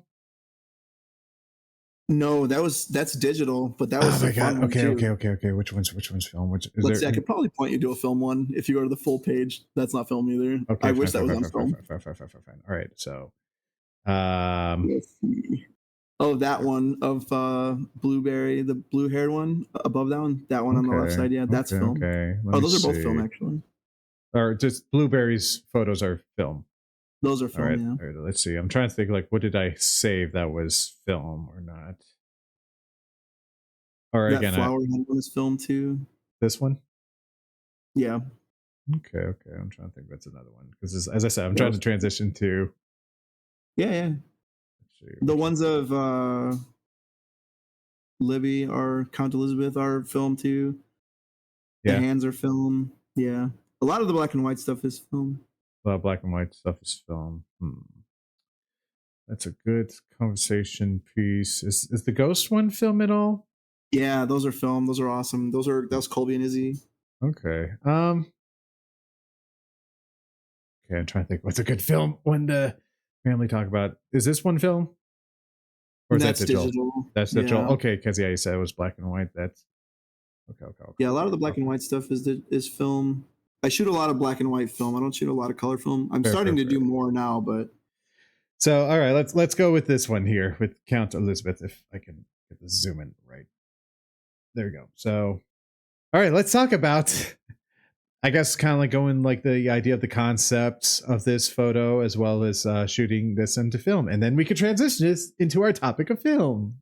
yeah, for sure. Yeah, this one was I shot this with a RB67 that I borrowed from someone. That's a really fun camera to use. Really heavy, really hard to like center. So some of these like I can't believe that they're so centered and so like upright sometimes because I'm like I can't believe I held that camera that still, but Hmm. the concept I don't know, I had definitely seen this concept before. Like it's not new, it's not original, but I couldn't tell you where. I look at so much stuff on Instagram and like YouTube and stuff that I just like some ideas are just in the back of my head sometimes and they just come out of nowhere. But I remember reaching out and I was like, hey, I want to do this shoot with like a fishnet or nylon or something where you're like kind of ripping it and it's kind of just like holding it in different positions and like stretching it out and stuff. And they were super cool about it. They were like, yeah, do that. So came by, we did the whole shoot maybe in like that part of it maybe like an hour because we shot some other stuff then too. Mm-hmm. But I love their hair in the photo. It's like it's very cool. It's very stylish, very fashionable. And yeah, I had no idea that these images were going to turn out like this because I had a light on them and then I had a light on the background to make sure it was pure white. And I didn't know if I was going to blow out like the shoulder or the back of their head. And I also wanted the exposure on them to be right. So I did a little bit of metering and a lot of guessing and wishing. Happens a lot when shooting film for me sometimes, but yeah, it was fun. That shoot was really, really fun. We shot a bunch of film that day. No. So that now transitions to our main conversation. Oh, hold on. I need to adjust some things because now my aspects are a little off here. Oh, it's way off. Okay, there we go. So let's get your screen back up. Because as I mentioned before, sometimes these things can be a little. Let's see, where's the guest Discord? There we go. All right, now we're good. Good. Clean a little bit, but put that up on my own end a little later. But yeah, so one thing that we kind of meant, as we mentioned earlier, that you do dabble into some film photography as well. So I guess what kind of got you intrigued into film photography and what about it that stands out so differently from digital? Because honestly, I personally myself, I've dabbled a little bit into it, but it was weird enough where when I took classes at my college, they did offer film for intro to photo, and you would have to be in a dark room and all that stuff. But of course, the semester I joined it, they cut that out of the Oh no. class. Though I did get to handle some medium formats sort of work. Oh, nice. Um, in like intermediate photo, which of course it was like, all right, I gotta get the slate in and put that in and carry this machine around. And then it was like either some landscapes or some concepts I did back in college. But it was like I wish I really got that very good intro into like developing and all that stuff before. But so I guess what was your story that got you into shooting film? I got like randomly just kind of thought about it one day. I was like, I wonder what like shooting film is like now, because like I said, I had those classes in high school and I hadn't touched a film camera since then. And I had seen kind of like some people posting on Instagram just saying like, oh, I shot with this film camera, and I was like, oh, it looks really nice, like really nice, the colors were great. And so I was talking about it for months. Probably I didn't buy a camera, but like for months and months I was like, I want to shoot film, and then I was shooting a family birthday party for my best friend's daughter, and his uncle used to do like hobby photography in the 70s. And he was like, hey, I have a 35 millimeter camera if you want it, because I was talking about it at the party, like, oh, I want to shoot some film. And he was like, yeah, I have this camera, if you want it you can have it. And I was like, I could pay you for it, like I could buy it from you, and he was like, I don't know if it works or not, maybe it does, maybe it doesn't. He's like, I have it, I have some lenses, you can just have them. So I was like, okay, cool. So he came out. I don't remember where I met him, actually. This was a couple years ago now. But anyway, he gave me the camera and some different lenses and even some old film that I'm sure it didn't work, but the camera did not work. So I had it sent out to get it fixed. And when I got it back, I didn't know anything about film. I didn't know like how to load the camera, anything. So I just, same thing. I started reading up, looking up stuff on YouTube. And every film camera is so different. So like a lot of them just operate mostly the same way, but they all have like very like their own specific way of like how it gets loaded, how you open it and stuff like that. So little quirks. I had to learn that stuff. Yeah. So I had to learn that stuff, how to like open it and put the film in, and how to start metering. And there's no instant gratification on a film camera. You don't get to see the picture right away, which was like, I'm a pretty impatient person. So at first I was like, I don't want to do this. I want to take pictures that I can't see. But I kind of just learned to trust the process over the course of time. And I just fell in love with it. I took it to the Ren Fair, actually, the first year I had it. And I shot a roll of black and white film at the Ren Fair. Had no idea how the pictures were going to come out. I didn't know if they were in focus. I didn't know if they were exposed properly. I didn't know anything. So I had seen a YouTube video that was talking about a lab in Ohio called the Dark Room, and saying that they were good for sending your film to. So I sent it to them, and when I got the scans back, I was like, I just fell in love, like with all the grain and the grittiness and the like old newspaper kind of look of it all. And I was just like, oh, this is really cool. So I started shooting more and more and just loving it. And then I had built up a little collection of 35 millimeter cameras. And then in between 35 millimeter cameras and medium format cameras, I fell in love with Polaroids and Instax cameras and instant film cameras, and the look that you get on that.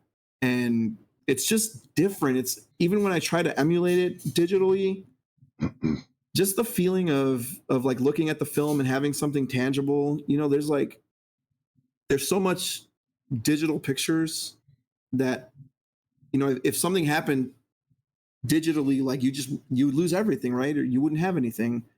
So I like the feeling of having pictures and making prints and having an actual print. It feels like feels like the end of the artistic process of making a photo is like taking the film into a dark room and turning on the enlarger and making this picture and making this print.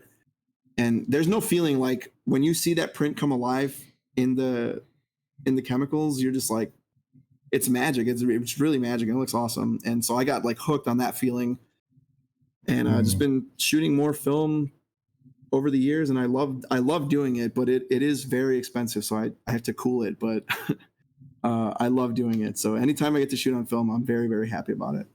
No, fair. Like I do agree with the aspect, because even though like my intro to film scratched off like using film, my intro to film A&A, we had to use like a Bolex camera with actual film in it. So we actually had to like load like an actual film camera with it, do the light metering, all that stuff. And there was like at one point where, and this was like my list literally freshman year, like I had the film and then suddenly I see the film like not spooling onto the next reel. It was like collecting at the bottom of the camera. And I was like in such sheer panic mode, like SpongeBob meme, like just hyperventilating, being like, oh no, like this is supposed to be for my final project. What's going to happen? I have a whole reel. And that just like the whole insanity of like, okay, I gotta go send it out, get it developed. I'm like, what's gonna happen? And then I watch the film, like, oh, it's all good. Oh, thank Jesus. Oh, thank Christ. Oh, thank Martin Scorsese. All that kind of stuff there. But no, I and again, it was kind of like the same thing with the intermediate photo where, you know, I took the photo, though, albeit like, okay, that wasn't too rough of a process, albeit though, like, again, I literally had to like just be in a dark room and just like almost like at like the blind, just like loading up these slots of film with like the marks on there to that degree. But no, there is like sort of a little aspect, and it is like a little something that is tough to like achieve. Like even like what I have is like one of those Kodak like lenses. Have you ever heard about these? The Kodak lenses? So basically like someone basically takes like the lens of a Kodak's like a Kodak camera, like those like little snapshot cameras or something like that, and they made like a 3D print so you could like attach these to your camera itself. And it's like, oh yeah. And like I can't, yeah, that's what I'm showing this for like a better hockey puck or Oreo. Oh yeah, that's yeah, it's in your hand. I see it now. It's like it's right here. You gotta get. Ooh, someone's gotta get their eyes checked. I know. I'm looking at the capture one. I just looked over to the stream and I saw it. Okay. Sorry. But no, so it is kind of interesting where it's like, it is kind of like a little bit of struggle trying to replicate that. And even like I've tried to bring this to some shoots, even one concept shoot, I thought, oh, let me try to bring it here. But then there's like just so much difficulties with this where I think this is more better for like either parties with a speedlight flash or just street photography, just because I think you technically have to shoot this with like an aperture of 11 or something like that. Oh wow, yeah. I bet that would be awesome at like parties and stuff, or like bar type stuff. It's like always fun. Those are definitely fun, but I mean, like, no, if you're in a dark setting like that anyway, film camera's not going to save you. But no, exactly. But it's like, very hard to emulate the look of film, because I mean, it's just like, again, the scan is built off of a real thing, like a real negative that has like grain and grit and just everything, you know, that's on there is going to get picked up on the scan. So you're looking at something that came from an actual piece of light burned into film. So I don't know, just the magic of it all also just like gets me. I could talk about it for a long time, but just the way film works and the way it is like very magical to me. I'm biased, but I think that film is like the greatest invention ever created. But yeah, I just love shooting on it. It's fun. So no, so I guess as we kind of talk about the technicalities and all that stuff, if there was like someone who does want to get into film photography, what's your best advice for them to start out? Like, is there any sort of like recommended sort of like cameras or packs? You did mention about the darkroom in Ohio as like a good resource to get it developed. So just what's like a good advice? Because it is a bit of an expensive hobby. It is, but you can definitely find cameras that are under the like $200 range. And like, I guess a good piece of advice is like, you don't need like the Leicas and stuff like that, and the Olympus, you know, like rangefinders. You don't need that stuff. You know, a 35 millimeter camera is a 35 millimeter camera. The glass is going to matter more. Mm-hmm. So if you get like a Canon A1 or an AE1 or something like that, or like a Nikon,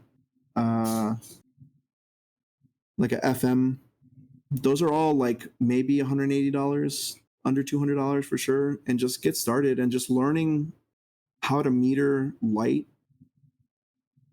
for film, because it's different, is probably the best thing to do.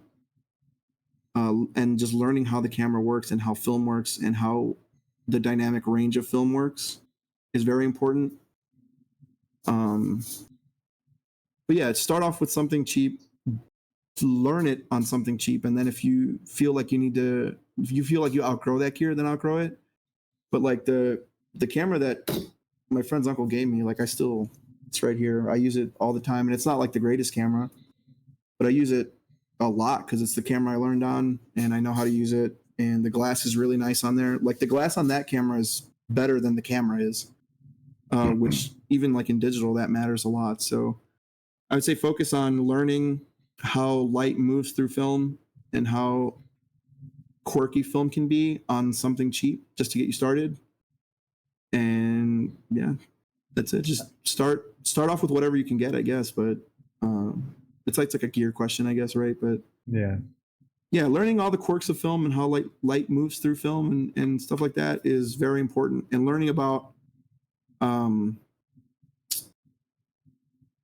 how to load the film properly and make sure that you're not. Sometimes if you don't catch the film properly on the winder, you're not winding anything at all, and you're just taking pictures. And then once you hit 36 frames, you think you've shot a roll of film, and then you open it and the film is not shot. So learning like little quirks like that about your camera is important. So, but yeah, just get out and do it. I mean, the best practice is to actually just get out there and start shooting it. So, and there are like those little bits where it's like my family, we have some old cameras, a lot of different varieties and types.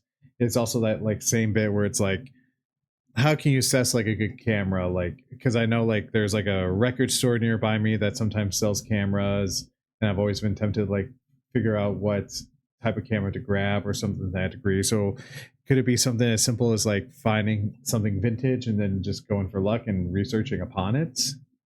Yeah, I would do that. Like if you see a camera that you like or you think like is nice or looks good, just research on it. There's a lot of cameras and a lot of like brands that also are just famous because influencers, which kind of sucks. Like a really good camera that's like it's also like people think that they're better than they are. Like the Contax cameras are really nice, but like Kylie Jenner used one at a party one time, and now they're $2,000 for really no reason. They're kind of a hard camera to use. They're more. I've used one, and it was more unpleasant than it was pleasant to use it. Just because like it has the Apple tax, if you will. It's more about the brand name now at that point. It's something like that. Because I mean, like that camera is so little, it's hard to hold. The viewfinder is so tiny. like you bring it to your eye and you think you're going to see through something, and you're looking at the back of a piece of plastic because it's not like where you think it is. But yeah, it's like stuff like that. You know, you'll find and you'll look it up, and then it's $2,000, and you're wondering why. And it's not necessarily because it's a great camera. It's just because it has like that influencer tax on it.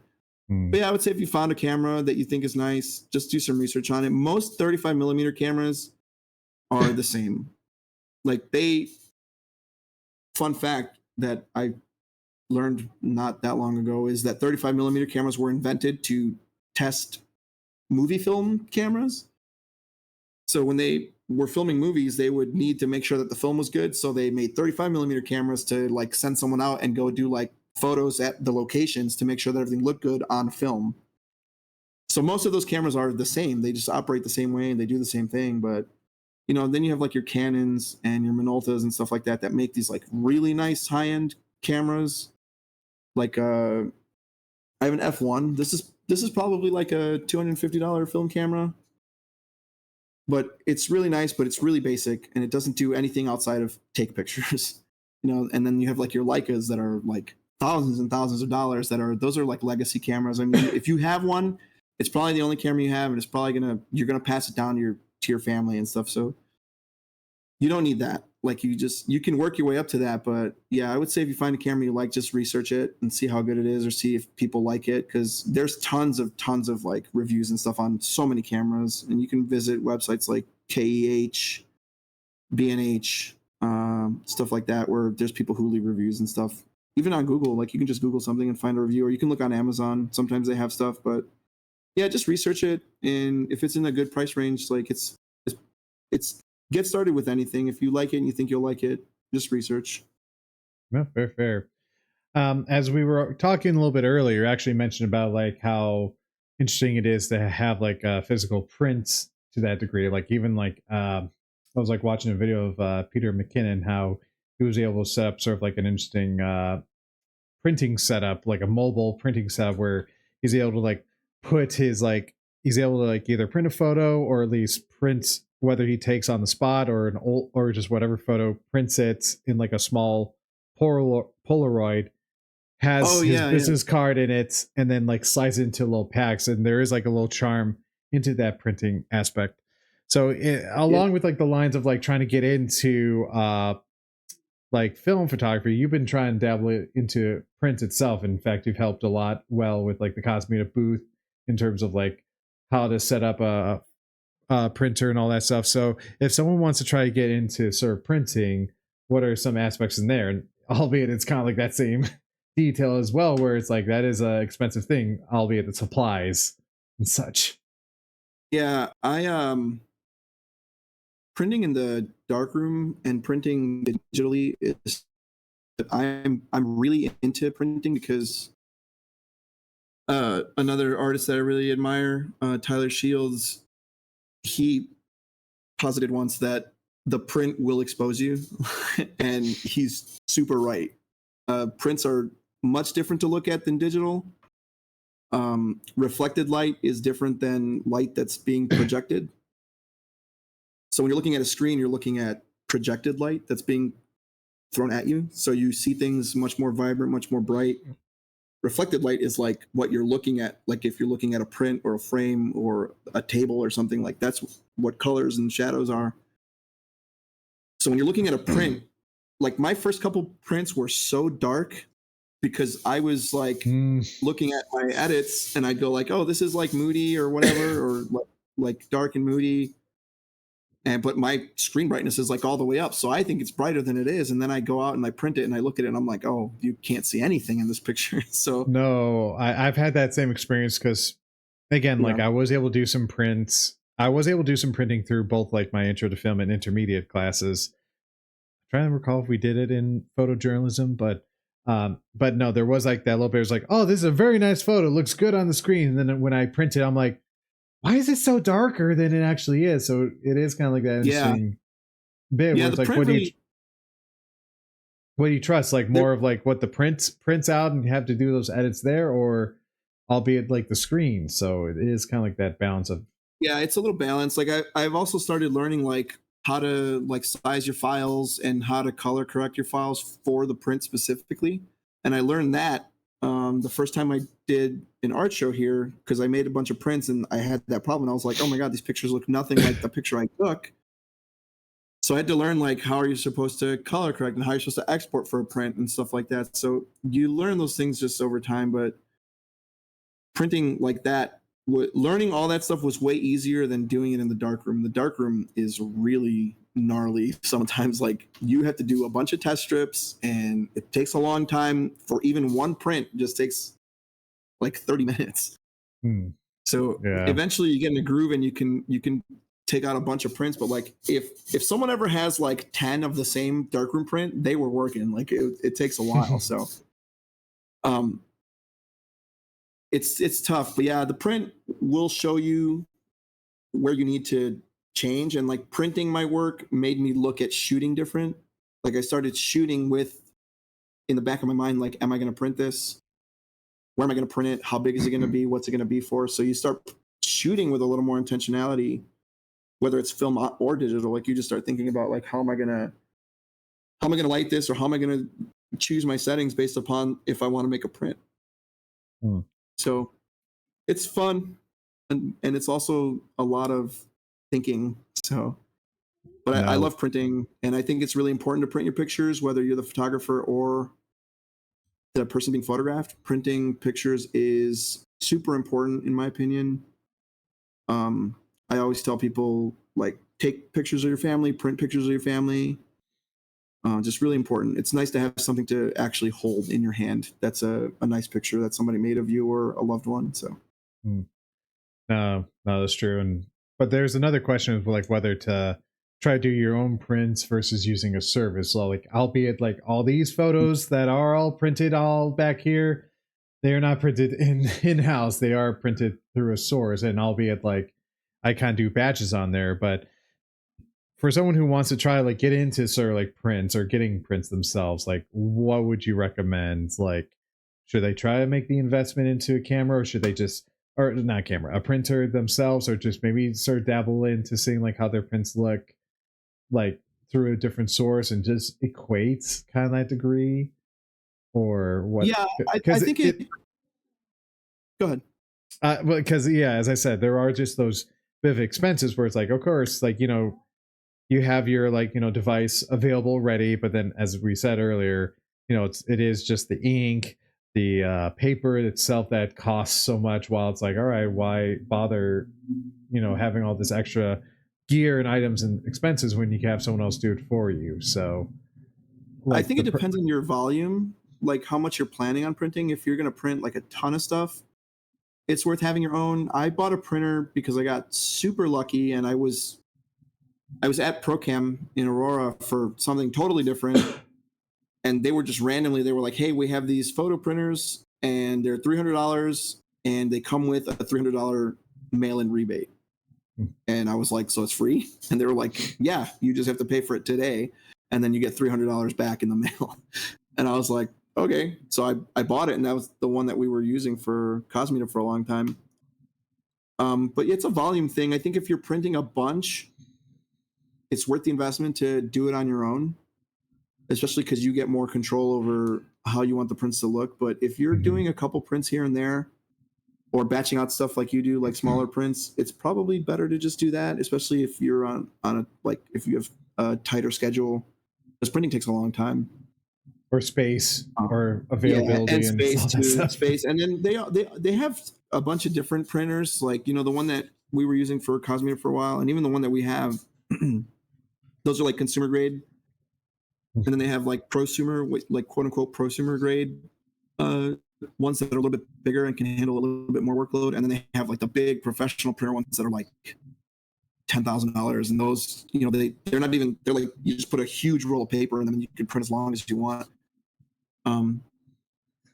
So, I mean, if printing is something that you want to do, like, that's a whole separate job on its own. So like building up into that is fine. But yeah, I think it's just a volume thing. If you don't see yourself printing that much, it's probably fine to just get them done. And depending on how big you want to do them or how little you want to do them, the price is probably negligible. Like if you're doing like 5x6 or 4x6s or something, it's probably not that bad. If you're printing like 24x36 or something every time, that's probably like $100 or $200. So it's really, you got to start thinking about, like, should I keep paying $200 each time to have this print made, or can I just buy a printer for like a couple $100 and just do it myself? But yeah, depending on what it is, some of it I outsource and some of it I print on my own. So No, fair. And again, depends on the scenario. So like how Haley was mentioning, is like she misses the darkroom days, and I'm kind of like missing those days, especially like having that resource available, because like all we had to do for like my college was like, all right, you got to buy the paper, we'll provide the printer and the ink itself. And God knows I was like printing a lot of extra photos I took, but now it's like, all right, what do I do now? And especially as a photographer, where it's like sometimes I feel like print sales is definitely just as is more important than digital, but it is kind of like tough to try to convince people to go into those print sales. Like I feel like I've had like only one or two people in my like the last 5 years like actually order prints. And even though like pick time they say, oh, you could order prints directly from the site, it's like, is there a way to like try to address that more or encourage that? And even like one person that like said, I love these photos, I'm gonna buy it, and I'm like, are they just gonna download it and print it via Walgreens or something like that? So there is always like that question as well. But I guess to each to the client, I suppose. Like however they want to try to do what they want just to save whatever money. Or it's fine. Like I'm sure people do that, and I can personally say I know the difference because I've seen prints that I can make and have made versus like Walgreens stuff, and even like Snapfish sometimes, or I think it's called Snapfish, the other like big printing place. Some of those are not going to give you like a very good quality, and it's unfortunate because the picture looks better than your print's going to look. I would say if you're a client and a person who enjoys a photo that you took, buy the print from like a reputable source. That's like, if like you said, like if you have something linked to PicTime or something, and like have them print it, because they're usually much better than something like Walgreens or CVS or something, because they don't use very good ink, they don't use very good paper. So, but yeah, I mean, it's a budget thing too, you know. But hopefully, I would hope that people are printing pictures that they like and can hold for a long time. No, fair. And again, you were mentioning a little bit earlier about some of the shows, like trying to get whatever prints that you wanted to get done. How many art shows have you done so far? I've done 3. I've done 3 here. Mm-hmm. I haven't done one in over a year though, but I have work hanging in the hallway right now, but not for a show specifically. The last show I tried to do was they had they do an annual contest here, and I submitted some stuff, but it didn't get accepted. So I was, after that I was like, I'll just wait till next year or something. So it's that little bit where it's like, yeah, you kind of mentioned about doing art shows, and that is like sort of like a good way for photographers to like just submit and participate in. Would you recommend photographers try and do that? Obviously, if they were, probably trying to see if they could print their own, or what are some like sort of tidbits like for trying to submit to a show? Because I'll admit I've done a few shows, though, albeit one was like literally a community thing. Oh, nice. Like many years ago, like probably back in 2011. And then there was another one that I did with like raw artists, where it was like, you basically get your own booth, but you need to get ticket sales or something like that to get the booth or something like that. Then you could do whatever. To which I was like, I was just excited to have a little booth and try to showcase my work, but I did not know how to handle that. So I don't know. What are some tidbits and advice in terms of how to approach or figure out what is a good art show to submit to? And would you try to submit old work, or would you try to like make new work to inspire you? Because I know some of the art shows you've done have some themes to which you're like, I want to try to do something along those themes. Yeah, I try to, if there's a theme, I try to do new stuff, just so I like, when I'm shooting and coming up with ideas, I'm like already in the mindset of I need to make it for this thing, which I think is like a good practice in general. Like if I know that my final image is going to be black and white, even on digital, I will set my camera to black and white so I can see the like different, like the contrast in the image. So I'm always like advocating for, like, if you're going to shoot for something specifically, just do something that you are already in the mindset of doing. So maybe make something new. If you have something that fits like perfectly, then use that. But I do encourage people, like, enter your work, print your work and enter it and stuff, or like enter it in contests to have it hung in art shows somewhere. Or like if you frequent any kind of art center, like any of the art centers out here, they always do stuff like that. Like they're always doing like taking like local artist submissions and stuff like that. They do it here sometimes. I know they do it here a couple times a year actually. So they have the contest, and then they have like some other stuff where they put out like a call for artists. And it'll be themed, so you'll kind of know what they're looking for. But yeah, I would say print your work and submit it. And if it doesn't get accepted, like, that's okay. Just keep trying. And it's definitely nice to see other people see your work. Like I saw Ken the other day, and Ken was like, "Oh, we were at Bridgeport and we saw your art on the wall." And I was like, "Oh, that's like, it's a cool feeling with people like see your work and recognize it and know that your work is hanging there." So, and it's nice. It's nice to get eyes on your work. It's nice to people can see it. You can kind of like sometimes get clients off of it. So I definitely recommend doing it and just trying to find a local art shows to submit stuff to. And yeah, just like I said, if you have to create something new, create something new. If it's something you have already, then use that. But it's fun. I think everyone should do it. I also see, like, just whenever I go to a cafe, I always see like printed artworks, or whether it's just like actual like painted work or photo work. Is like, I always see like places like this local coffee shop, and they're like, here's a place to offer, like, if you want to buy this print, here's the price or whatever, tag along there. So yeah, that's another thing too. If you enter in like some art shows or galleries, they all work different. So I don't know, depending on who the curator is, sometimes they take a cut, sometimes they don't. Like our curator here doesn't really take a cut. She just kind of puts you in contact with whoever the buyer is. Some places do. Some curators take like 50%. So when you're pricing your pictures, also you got to take that into account. So someone who has been doing this longer than I have told me once that you should price your stuff to include the amount that that person is going to take for a cut, so that you're not missing out on any of your money. Because, you know, like if they take 50%, that's so much. But it's nice. It could turn into a sale. It could turn into anything. Like I know people who have entered stuff and built lifelong clients off of it. Like they saw one picture and was like, I want this. And then, you know, they wanted more art for different places, and they were just constantly reaching out to people for like paintings or photographs or whatever. So it can definitely get you some clients. It can definitely get you some work. So yeah, I think advice on doing it would be to start with making something tangible, print your artwork and get it framed up and get it ready to hang, so that when you do come across anywhere that's taking submissions, you'll have something ready. And if you have to make something new, at least you'll have a frame and you can put the new stuff in there. So. And I did have one question from actually Raptor in terms of like, you know, doing art shows.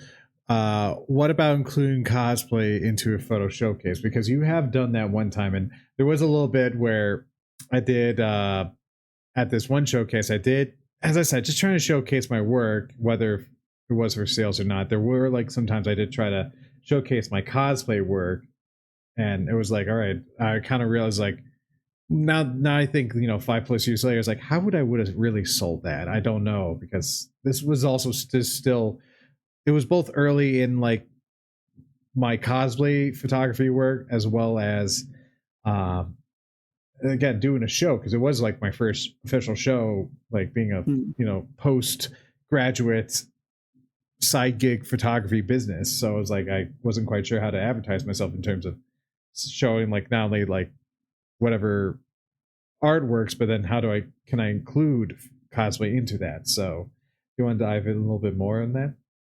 Yeah, I was actually super nervous about that, because I was like, man, this is like a full gallery, like on a full floor, and there's so much incredible work, and I just have these like cosplay photos.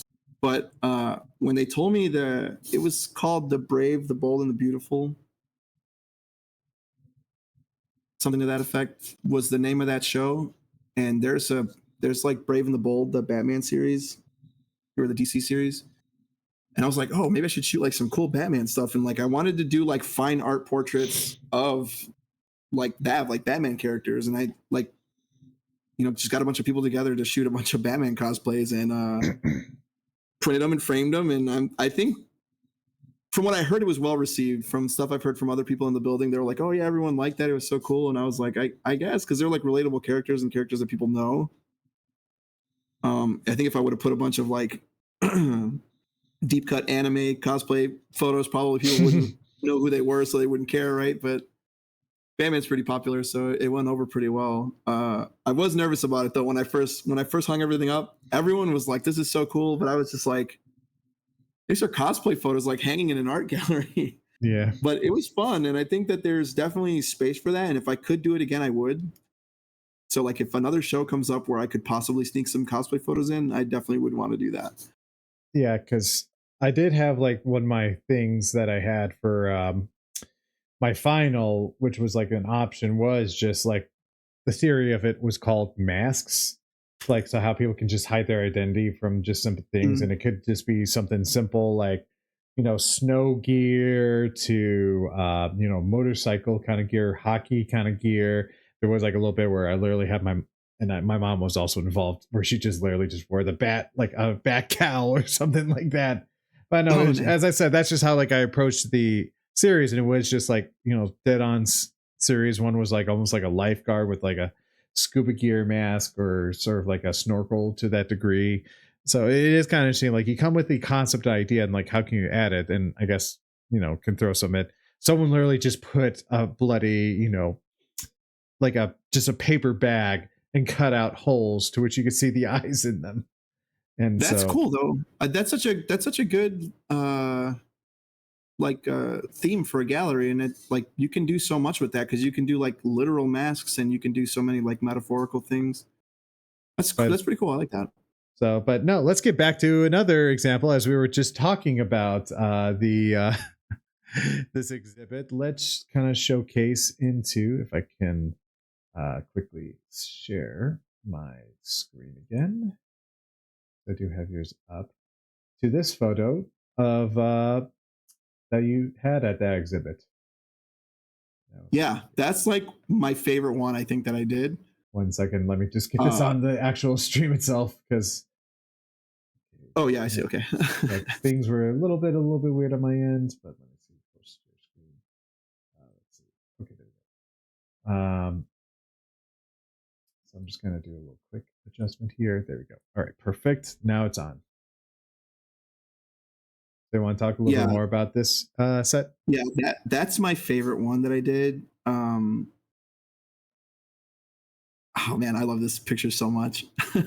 This is still like one of my favorite pictures. Every time I see it, I'm like blown away by it. So do you want to talk a little bit about like either how you're able to make the photo or any sort of fun behind the scenes kind of stuff? Because there are some, like, I could tell, some selective color editing associated with this photo, obviously, like trying to... I put the blue back into their eyes because so the background that I used to have that Rose is standing in front of was it's blue.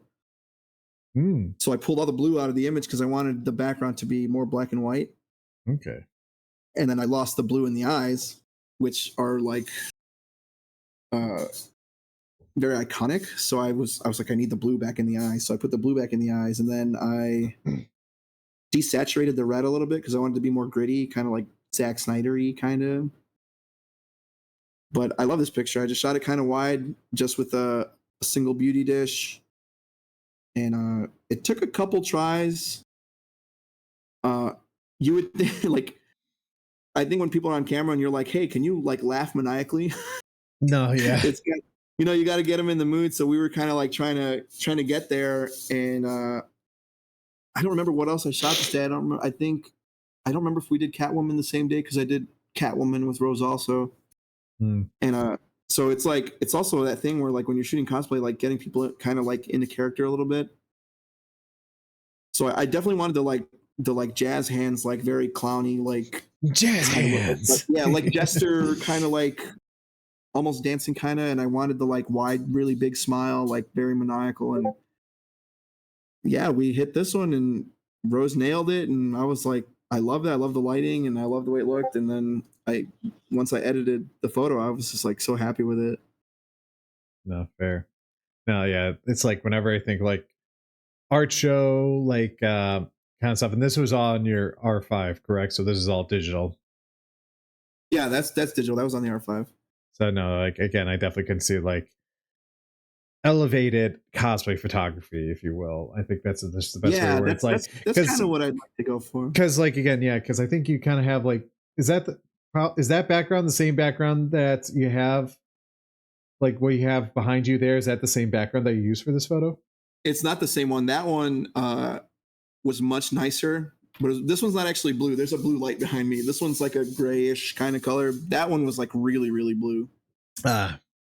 So, but no, as I said, it is a little bit where it's like, yeah, trying to throw that little greenness up the clarity textures a bit to wherever you need into that degree. So, as I said, whenever I think a high ends, because again, it is so simple, but I can imagine, yeah, it is complicated with like, trying to position, and again, the sort of direction, as you were kind of mentioning earlier about that, where it's like, all right, it's just a simple dish, but then that is kind of like a thing of photography, especially cosplay photography, where, and that's one thing I'm trying to like do a little bit more, is trying to emulate emotions, to which, is very difficult. Tough. Yeah, it's tough sometimes. I mean, luckily we know a lot of talented people and a lot of people who are very expressive.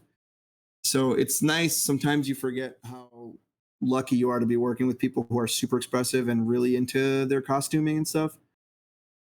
But yeah, sometimes I get clients where I'm like, I need some emotion to try to like really sell the photo, but Rose killed it. It was amazing. It was great. Everyone who was involved in that did a great job. So yeah, it's a little bit of both of that bit of, depends on the client. Some clients I know, like, they are very good. They sometimes even move in the poses. I'm like, oh, perfect. You're not always standing still. and you could think of Yeah. something, but to each their own. So, and again, Yeah, I know definitely. Like it's not a bad thing necessarily. It's like with cosplay photography, I feel like especially with that shot specifically, I feel like selling that expression was really important. So if you feel like the expression is really important, it's nice to have someone who can nail it. yeah, and especially for that degree. So we're Yeah. kind of going into a little bit of sorry the open-ended questions right now that I have here.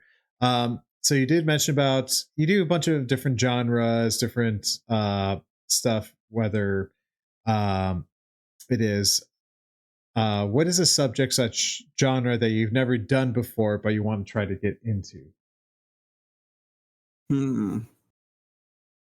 Um, I recently did a soccer game like at the end of last summer, and I want to do more of that. Like that was so cool. I think shooting sports would be really fun because it's so Mm, fast paced, and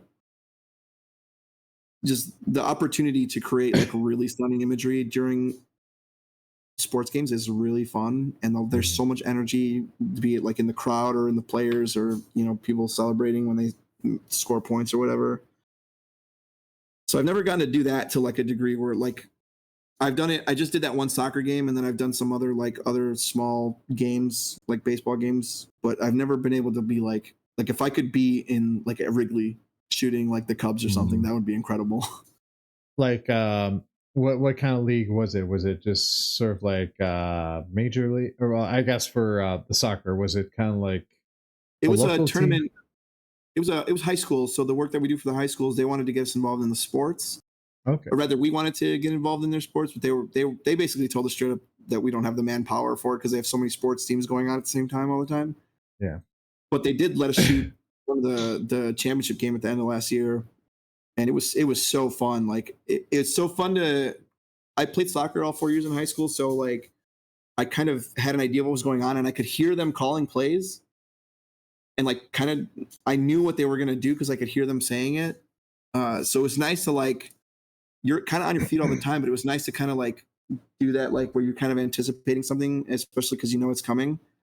So I was able to get some really cool shots of like some nice crossovers and passes and some goals and stuff that happen. Getting them like sliding on the grass when they make a goal and stuff like that was like Hmm. really really cool. And those are pictures that they're gonna have them forever, you know. No. So sports would be super cool because I do like a good sport ball, but I've never gotten to do it on like a higher level like that. So that'd be Yeah, cool. because I've done a little bit of sports, but that was back in like high school and maybe a little college, where I was like still kind of like doing whatever, getting coverage for the yearbook or what have you. And there were like some moments I was like, yeah, it was kind of nice, like getting like, all right, someone got a football, and someone like is literally they're like the teammates is like giving them a hug, but the other one's like jumping right up in that energy, and you can see that Yeah, excitement moment there. And it's so fun.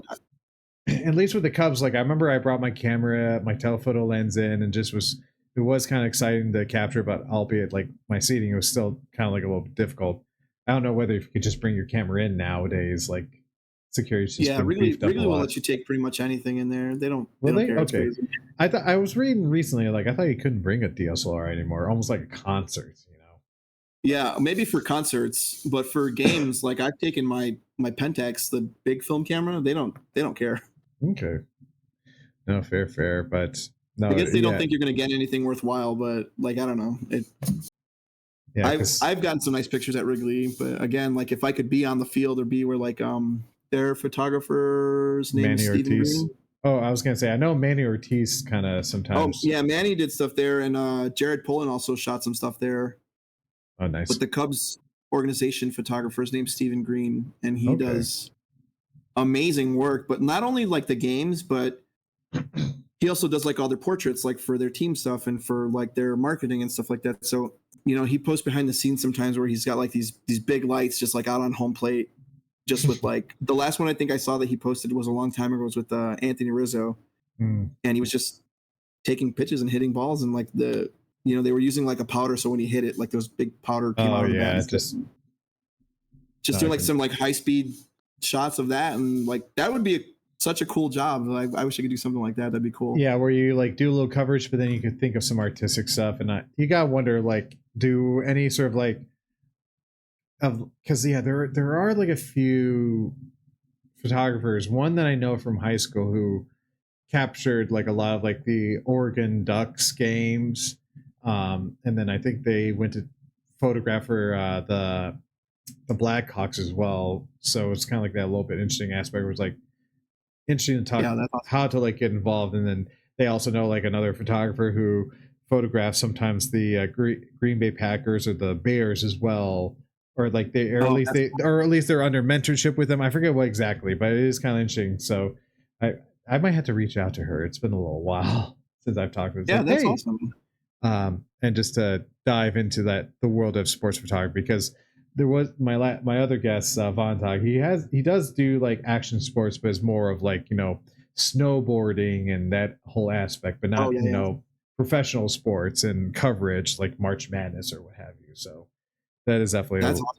Yeah, that'd be cool to do.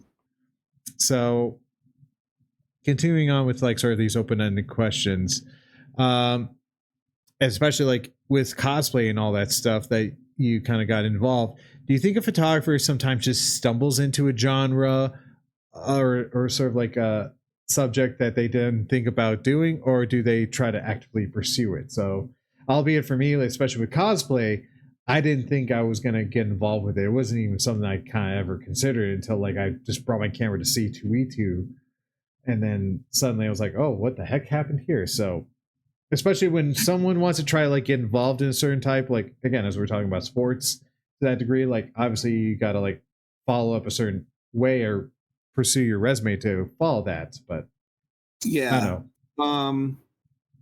I think a lot of people end up like niching into a certain style of photography that they might be good at, or is like generally very interesting to them. Like people who shoot like race cars and stuff like that, like they probably love racing and watching races. So they have this skill set that they decided to apply to something they love, which is kind of how I got into like cosplay photography. I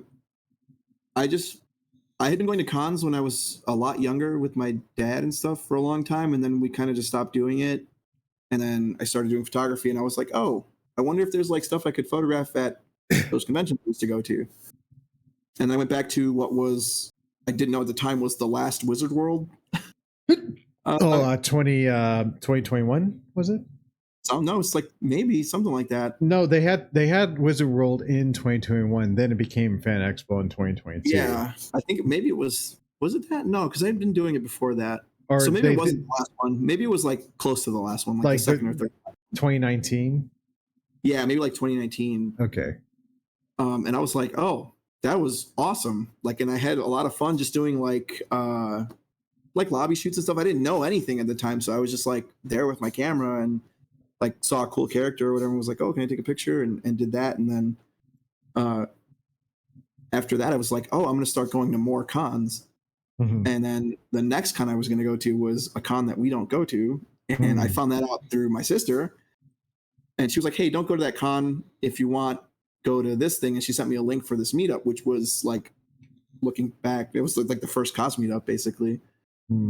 And I had a ton of fun doing that. I met a bunch of people and I was like, this is incredible. I had so much fun. It was cool. And I was like having a lot of fun creating these, like, making these creative portraits of like characters that I love and stuff from pop culture and comics.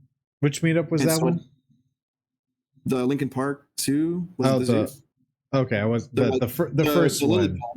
Yeah. All right. I was not there. I was out in a different country at that time. Oh, nice. Yeah, so like I went to that and I was like, oh, this is awesome. And then I just started going to more and more conventions and kind of fell more into cosplay photography. I didn't really expect that that would be like such a big part of my photographic journey, but it was. But I think a lot of people just end up niching down into something, depending on what your interests or what your necessity is. Like I know someone who does only headshots and he only shoots headshots, but that's because that's his main like breadwinner is headshots, but he doesn't ever do anything like much more than that. But I think it depends on what your necessity for it is and what your interest is will probably determine what you end up getting into. But I always try to tell people like don't niche down because I think that's bad advice. I think that you should try to shoot like as much as you can, as much stuff as you can. Like even you shoot like action figures and stuff sometimes. I think that's awesome. Or like pop figurines. Actually, now that you say that, I was like, I don't think I've done that in a hot minute. Like, but that's cool, and you should, like, if that's something you like doing, you should just keep doing it, right? Like, but not to say that like, oh, you should only shoot that. You know, like you can still be good at different types of photography. You don't have to niche down into them. No, and I agree to that. I agree to that aspect, especially with in terms of especially one thing that my folks have always taught me is like always have a backup plan. So it's like if one thing doesn't go awry, have something else ready. So like especially how originally I thought I was going to get into acting, then it's like, okay, what if acting doesn't work? Then do this or do that. Yeah, you did like theater and stuff in high school, right? I did a lot of theater and such, but then I got self-conscious, all that degree. But then that'll do it. But then it is kind of like that same aspect where it's like I have applied that same concept to like my photography, where it's like if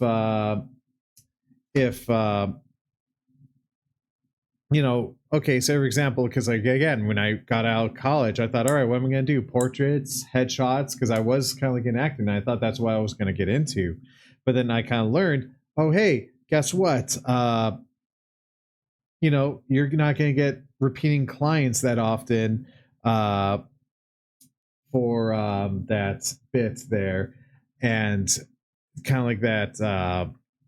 And so that was like, okay, how do I can advertise myself more? And it's like, you know, I was trying my best, but then I went to C2E2 one year with my friend, dressed up as Deathstroke, and he was Nightwing, and I was like, okay, that's kind of fun, that's kind of cool. And then the following year, I went back, and I was like, all right, I want to be a little more casual because Deathstroke, you know, has the big outfit right there, and so I was like, I cosplay as Frank West, who's like from Dead Rising. He's basically like a faux journalist, zombie killer, if you will. And so I was like, all right, this is kind of cool. I'll have an outfit. I'll do whatever I can, and basically, all right, we got a little bit of a water request from Orvik. So if you have water, please drink some. I know we're drinking some wine, but let's. I'm enjoying a good old $5 bottle of wine. No, I think mine's the water sounds good. I know I got some Apothic Merlot, which you know. So wait, do you have Apothic as well?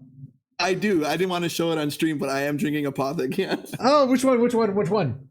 Just the red. Oh, the red. Okay, I got the Merlot one, the blue one here. That's awesome. Yeah. I love Apothic. No, I do. They're cheap, but they do have a little flavor to them as well.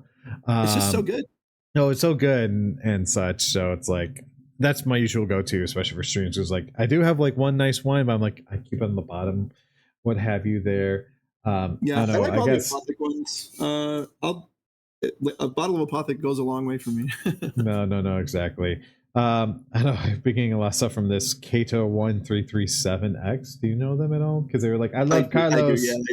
Oh, who are they? Kato was there the night that I dropped the flash in the lake. Oh no! Wait, was that the Talents or was that just a friend? Or... No, he's another photographer that was there that night. Oh, okay. Well, I know we're on a little bit of an ad for a quick second here, but Kato, I'll just say to them now. Kato, thank you for it because they cheered me and followed. Oh, Kato is a very good friend of mine, and he's one of the people who gave me a ton of advice when I first started. So he showed me a lot of stuff. No, good. So I know. So I'll just kind of advertise them. Honestly, both from C2E2, different years. We got Eve and DCW builds into that a bit there. So good little hydration break and all that, but no, it's kind of funny. It is kind of funny. It was like I do like Apothic.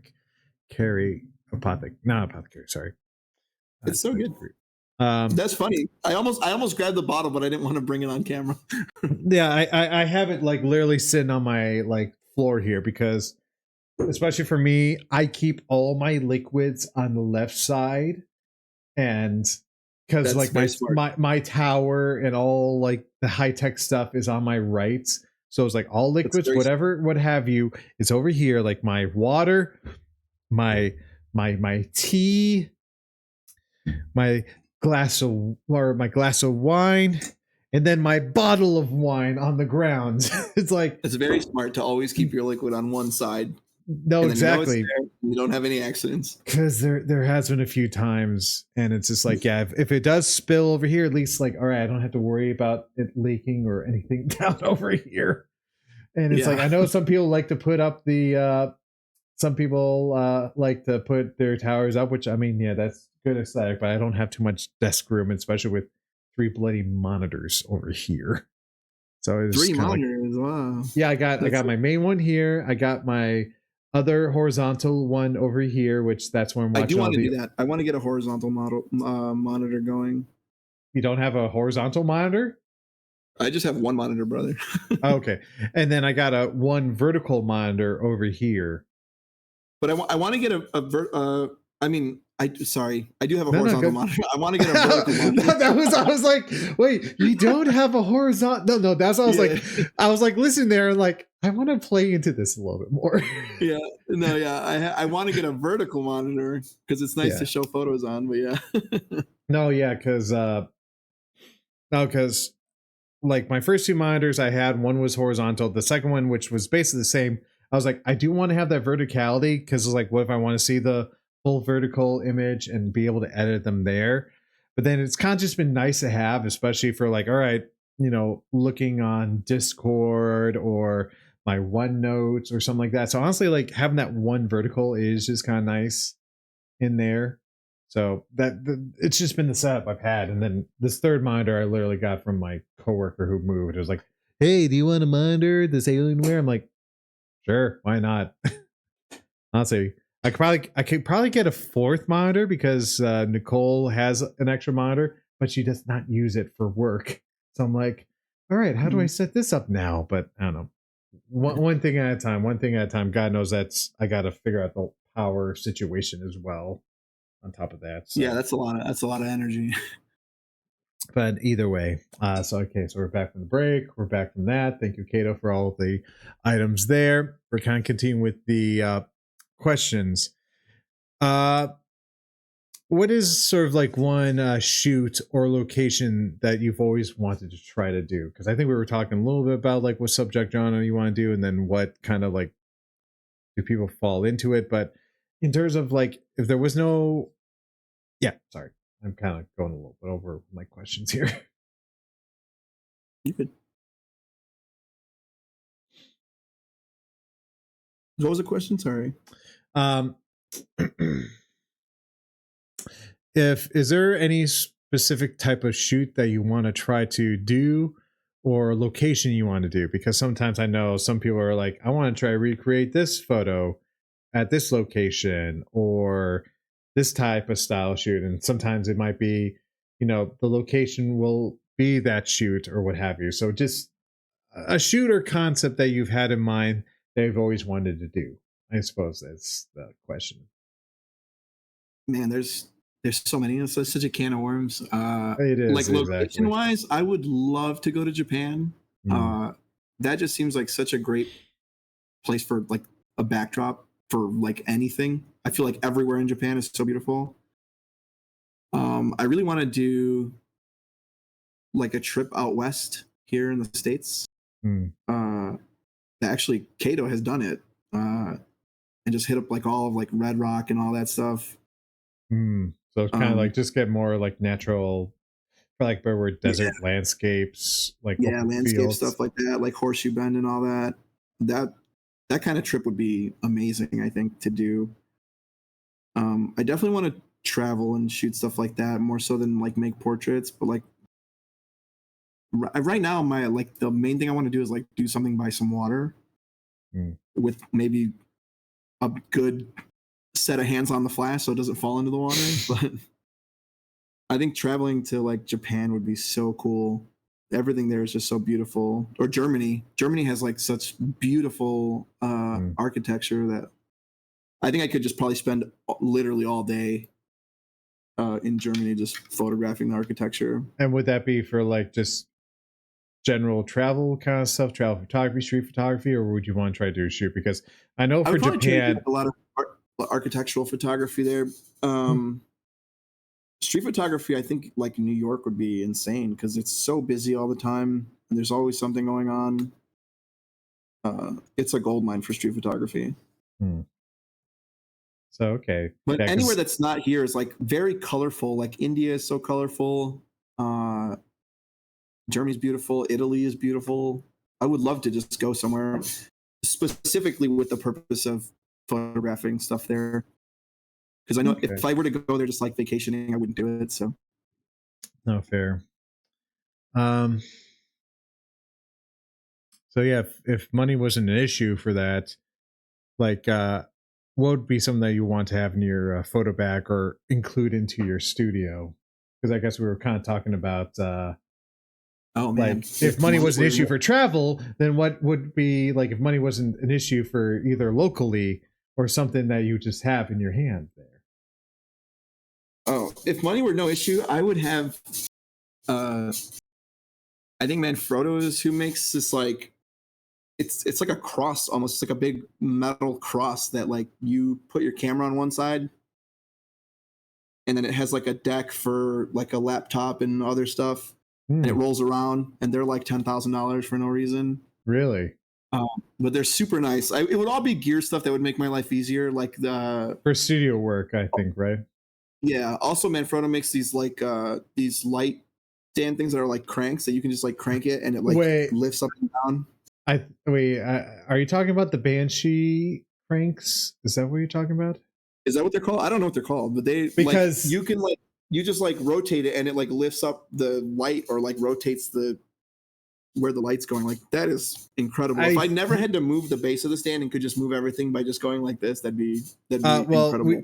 Well, it's funny enough, like because I was working at this Filmscape, which was like a film expo, and we were talking with this one company called AC America, to which I guess Manfrotto is a subsidiary under there. So I was actually talking with someone with Manfrotto to which, you know, he showed me some of the gear there, to which obviously it's a little bit more geared towards journalistic, maybe light photo work. Because I talked about, it's like, yeah, I know Manfrotto, you guys have those stands that are like, interchangeable, because compared to like American or Matthews stands, like they are kind of like just their one note. While because again, you have some Manfrotto stands, is that right? I think me. Yeah, or what were your C stands? Kupo. Oh, Kupo? Okay, never mind. Yeah. So which were American though, or Matthews. Those are really nice. Or Matthews, okay. So, but again, they're definitely more geared towards the gear that we were looking for, just more like, the heavy duty kind of stuff. While Manfrotto, they had some like nice little Cardellini kind of setups or clamps that they had. But yeah, no, the guy was showcasing.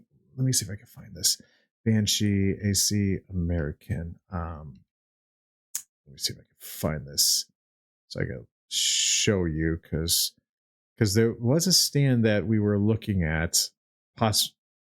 Was it this stand were you talking about? I've never seen that before. Okay, I guess not. But okay, let's just say it's a heavy dutier stand of that. But yeah, that looks awesome. Okay, so maybe I might be a little bit off on that, but let's just say I got a little contact there, and he was like, "I could give you a Manfrotto discount." So I was like, "Okay, gotta keep that in mind. Gotta keep that in the back." Incredible. Yeah, I've never seen that before. So no, the thing that I've seen is like it's just like it goes on your stand, like so it goes on top of the main riser, and then it has like a thing that you can crank, and it like lifts on its own. It's like hydraulic kind of, and they're incredible and they're so expensive. But I would love to have all that kind of stuff to just not have to move anything. But yeah, I'm like I gotta look into.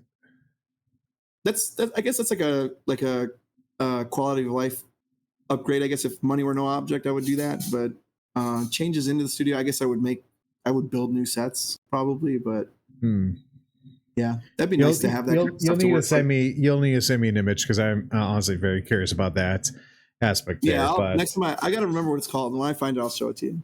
Yeah, because because that stand I showed you kind of does the same concept where it does lift lights, but albeit it is more for film lights for like 5Ks, 20Ks, and what have you. And it was just that little bit. It's like, oh, this kind of new because it is a little bit low centered compared to the other stands that we deal with, and what have you. But we do have another explain that Graham that Kato did redeem. So let me see what's a good image to show here. Let's see. So we did the Harley. We did that. How about this? Because we're again in the middle of photo editing and all that stuff. So let's talk about this image here that you did of Orvix TV and recreating Jean Grey, to which obviously this is another one of my favorites. Yeah, because I was gonna say like the pose of it all. So let me see if I can switch to full image. This was, I think she was leaning like on an apple box or something. We put like a pillow under her knee, and it was a task because the reference image is based on like a pose that literally no human being could ever be in for real. Orvix TV is like definitely like, oh my god, that pose. Comic book artists are very imaginative when it comes to drawing poses like this. No, even for the shoot I did, like for this Hello Kitty one, there was like an image of someone who had their on the ground, their one leg is up. I'm like, all right, this leg is clearly Photoshop or angled because I cannot physically do that. You cannot physically do that. Yeah, I think we had her knee like on an apple box, and there was a pillow, and then I needed her to point her other foot like out and point the toe out, so it would look like she was flying. Yeah, and this was another one that took quite a few takes, but then we got one that I thought was like workable, and I was like, I think I can move this a little bit, and I actually, her left foot was not even that far out. I did like the puppet warp tool in Photoshop to kind of like move it at the ankle point a little more. And then obviously like cutting out the main image, I added hair and then added all the other elements. There's like a lot of layers of elements in this photo. There was it's like a burning building behind, and I just like, this was a rough edit, but it came out pretty cool. I like it. One of my favorite photos, but yeah, these are this and the Harley thing are like, what I love about these photos is like the memories are fun and they're funny, like how Orvix is like, man, screw this pose, but like we had a lot of fun shooting it, and it's a lot of fun. You get to laughing eventually about it. And this was actually recreating an actual comic book image, correct? Or was this? It's like an artist. I don't know where she found it.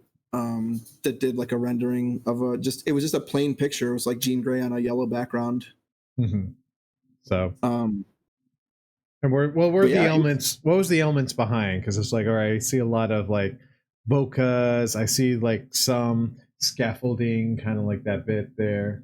Yeah, there's like some scaffolding and just like some like lens, like bokeh, like embers and stuff like that, and then some smoke in front because I wanted some like foreground element. It was fun. Yeah, it was fun to edit. It was fun to shoot. Yeah, it was another one that took us quite a bit of time. I think we did like I don't know how many different pictures we took that day, but we did a bunch just like on a white background. Yeah, which I see here. So it's like, all right, some good classic poses, heroic poses, full body. And then just the one that I tried to make into like a comic cover. Just a little ka-chow, if you will. Yeah, it was fun. Good time. So. And did Rogue that day as well. That's what Orvix says. Yeah, that's right. So, oh my goodness, our cameras are a little messed up out here. Goodness gracious. That was because X-Men '97 was like super popular and on both of our minds. We love that show, so we were shooting a bunch of X-Men stuff at the time.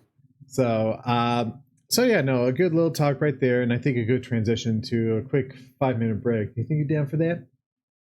Yeah, dude, I'll go. Good little break, because it's like I still do have some more open questions, a few fun section questions of a certain topic of a certain game that you are certainly involved with, which maybe that's what we'll start with. to kick off on these, but well, no, give or take. So we'll take a quick 5-minute break, just use the and what have you, and we'll be back shortly. So don't go away, All right. anyone. I'll be See back. you in a quick little bit. Bye bye.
Uh oh.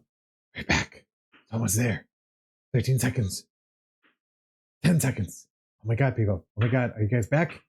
Did you do your post tasks like that? 3, a 2, a 1, and we're back. And I need to adjust my screen here. So welcome back. Thank you again for everyone who's been chilling, hanging around there. How you doing, Carlos?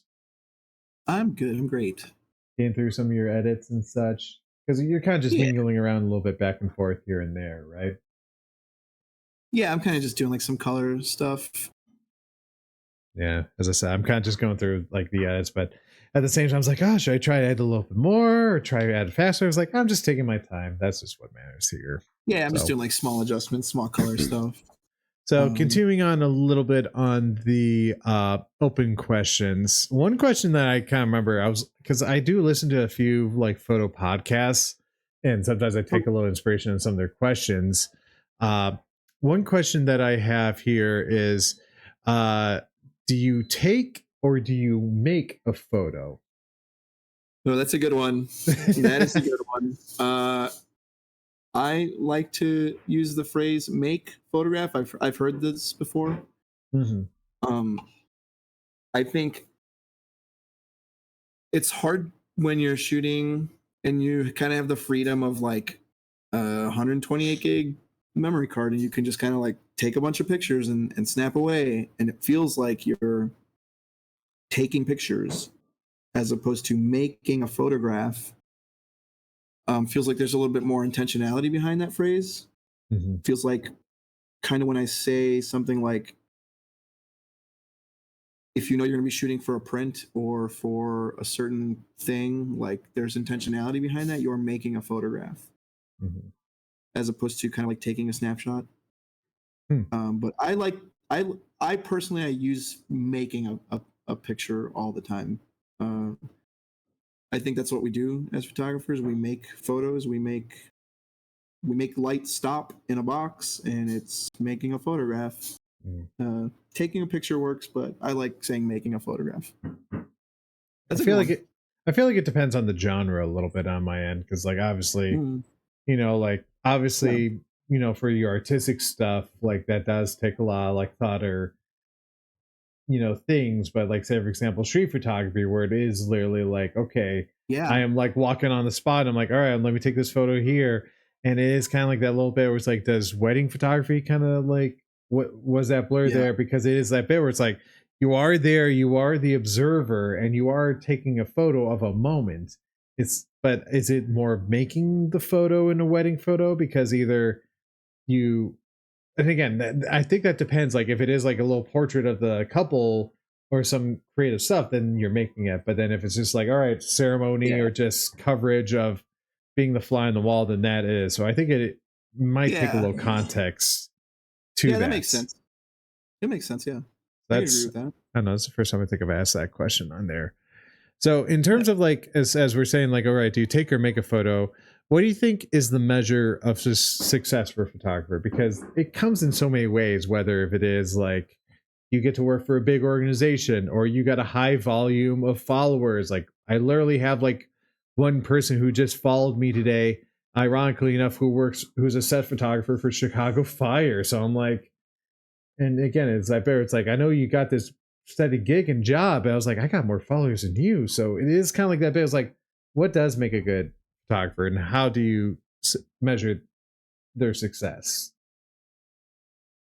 I don't know that I can speak for other people's success, but I think in terms of like myself, or if someone were asking for themselves, I think success in the creative field is just measured mostly by, are you happy with the work that you're making?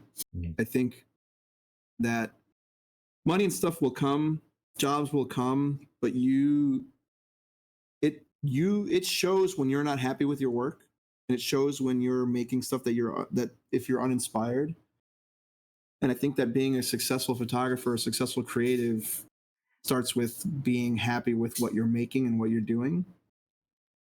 The money will come. I don't view money as like a success factor. I don't. Also, like, I have a love-hate relationship with social media, so like I don't think that I view followers as a measure of success either. I think if you're happy doing what you're doing and you're living comfortably off of it, and you're able to make a living doing it, then I think you're successful. Even if it's tough sometimes, even if some months are better than others, even if you come across times where you may not feel successful, I think as long as you're happy and living the life creatively that you want to make, I think that that's personally for me, I think that that's success. No, But that I have is a different view than that. Most people I think would be like, what do you mean the money's coming? Like, well, it's you gotta work for it. You definitely have to put the work in, but as long as you're happy with what you're doing, uh, you're successful. no agreed. It is like a case by case scenario, which I've kind of like learned over the years myself and listening to others, where it's like one can try to measure by comparison, but then it becomes like a little bit more of a competition of like, why is this person got more followers than me, or Mm. why am I not getting interaction on here and there? So it's like it is that bears like from what I've learned, it's like you just got to do your own thing and just vibe Yeah, and how you definitely. feel. Yeah, it's I can see like why people feel that way. I mean, I feel that way sometimes too. Sometimes, Agreed. but like again, like I have a love hate relationship with social media because it's very good at making you feel bad. Like it's in my opinion, like Instagram is designed to make you feel bad, so that you keep like wanting to look at stuff, right? No, and it So is that little sometimes it's bit. hard to. What's that? No, sorry, continue. I'll add to it after that. So Yeah, it's hard, and like the phrase "comparisons is the thief of joy" is very real, and you should. That's why I say like when I'm looking for inspiration or whatever, I try not to pay attention to what other people are doing because I don't want that to affect how I like. If I look at something and go like, "Oh, this is awesome! I want to make something like that. This person's cool. I like their work. Let me try and emulate that," and then I do it, and it gets like a third of the interaction. Then I'm like, "Oh, did I do something wrong, or is it not good, or is it good?" Like so. I try not to look at like, oh, this person has 53,000 followers and I only have like 1,000 followers. Like, are they more successful than me? Like, maybe they're just more popular. Maybe they're just, better at social media than I am. But I don't look at that in like a positive or negative way, really, like at the person specifically. But I try not to use it. I try not to make myself feel bad about it, which is hard sometimes. mhm. But yeah, again, I think I'm pretty happy with what I'm doing. So I feel like I'm successful and I'm making a living doing something that isn't working like a traditional 9 to 5, which there's nothing wrong with, but it's just not for me. So I'm happy doing this and I feel successful at it. So I think that's a good way to measure it. No, agreed. It is all personal success. Like, albeit like even though I'm not a full time photographer myself, I am kind of fine with just keeping like that little bit. Everything I do is just kind of like little bit of a creative outlet slash extra income to be it, but it is that bit where it's Yeah. like it is easy to fall into that rut of like, I want to get the most likes, I want to get it. And albeit it is very it is some nice dopamine when you see like a post that you have going on is like, Yeah. oh, it's trending or what have you, but then it's like, well, that's only a temporary feel or something like that. So it Yeah. is that. It's definitely a nice feeling too. Like it's very temporary though, right? Like you feel it, for a day, you're getting notifications and stuff, and you're like, cool, this is great. And it feels good. It's nice when your friends are like sharing your stuff. But it feels twice as bad when like people are not, or like you might post something and like again, it's just social media, right? So like the algorithm decides what people see because like sometimes I'll post something and someone will tell me like, oh, I didn't even see that, or like that didn't come across my feed, or it didn't see it at all. So you're like, oh, maybe no one saw it, and that's the case. So like I don't know. The Instagram is also it's just like not a great platform for photo sharing anymore, like it used to Mm, be. yeah. Um, but yeah, I try not to base success off of like, oh, this person's making a ton of money or it has a ton of followers. Like, I guess that's all like superficial stuff. That I guess if that's something you're after, more power to you. And if that makes you feel successful, again, I think that you're successful. And if that's Well, not what you're after, if you're just working on stuff creatively that you like doing, then you're successful, in my opinion. Well, even like one of the podcasts I've been listening to, they talk about like, all right, what are you as a photographer without social media? Like, would you just be posting if? How would you be posting if you didn't have like social media in general? So, what would you be doing then? Yeah, How would your mental state be like that? So, it is kind of like something to think about. Like, again, this is where I connect with like you're, as we're talking about film photography and doing prints, where there is like a different connection level that is just yeah, it's more tangible. It's tangible, and I guess just goes back to the origins of photography, if you will. Because again, yeah, and that's what I mean. Again, like if Meta crashed and Instagram just went down, like, are am I still going to do this? Like, yes. Like, I love doing this. I don't do it for an audience. Like, I have thousands and thousands of photos. I have like thick binders at home full of film that I've shot that no one has ever seen, because I just do it because I love doing it, and I don't do it to post it, or I don't do it to like get clout or anything. But like, again, if that's what you want to do, that's fine, but it's just not for me. So I try not to view that as a measure of success. mm-hmm. But yeah, I did see recently on Threads, someone posted a similar question. They said, like, if social media didn't exist, would you still be a photographer? And for me personally, I think yes. Like, I can't stop doing it. It's something I love doing, and I think I'm gonna love doing it for a long time. So yeah, I think the answer for me is yes. But yeah, I can see how there's a lot of people who do it specifically for that. So I don't know if that's something they would still do if it went away. Oh, true. It is something where it's like, I do remember, like, okay, borrowing the camera, like whether video or film, just taking photos, like even like middle school trips to Washington D.C., like posting stuff there. But it's like, I do kind of think back, it's like, yeah, it's like, because again, like my photography journey has only started like middle of high school, where I did get involved in yearbook, and then there were like sometimes I posted previews of like, oh hey, of the of our dance or something like that, and people were so excited. So it was like, I am kind of thinking back to the rudiments of like when I did start photography. It was like, was it all social media based, and how everyone was just so grateful, like, that I captured those photos, albeit it was those early days of Facebook that, that was just how we connected a lot back in the day. But now Facebook has just become so oversaturated during that time that, now it's like, all right, you just see so much that's getting posted and you can't tell like what's true or honest. So no, and then it is that bit. It was like, it kind of goes back to like, yeah, when I did start photography, I think it was kind of like just like I did start like doing artistic stuff, but I did notice like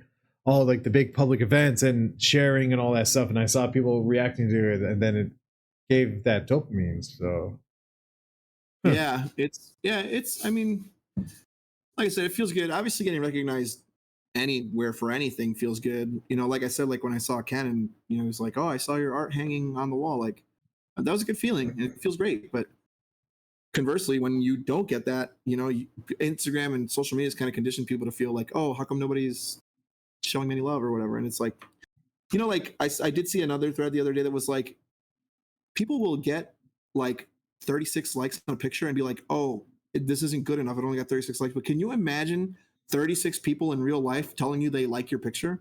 True. That is an insane amount of love. 36 different people are like, hey, I like that picture. But people are so conditioned to like, oh, it should have like hundreds of likes or thousands of likes, and that's crazy,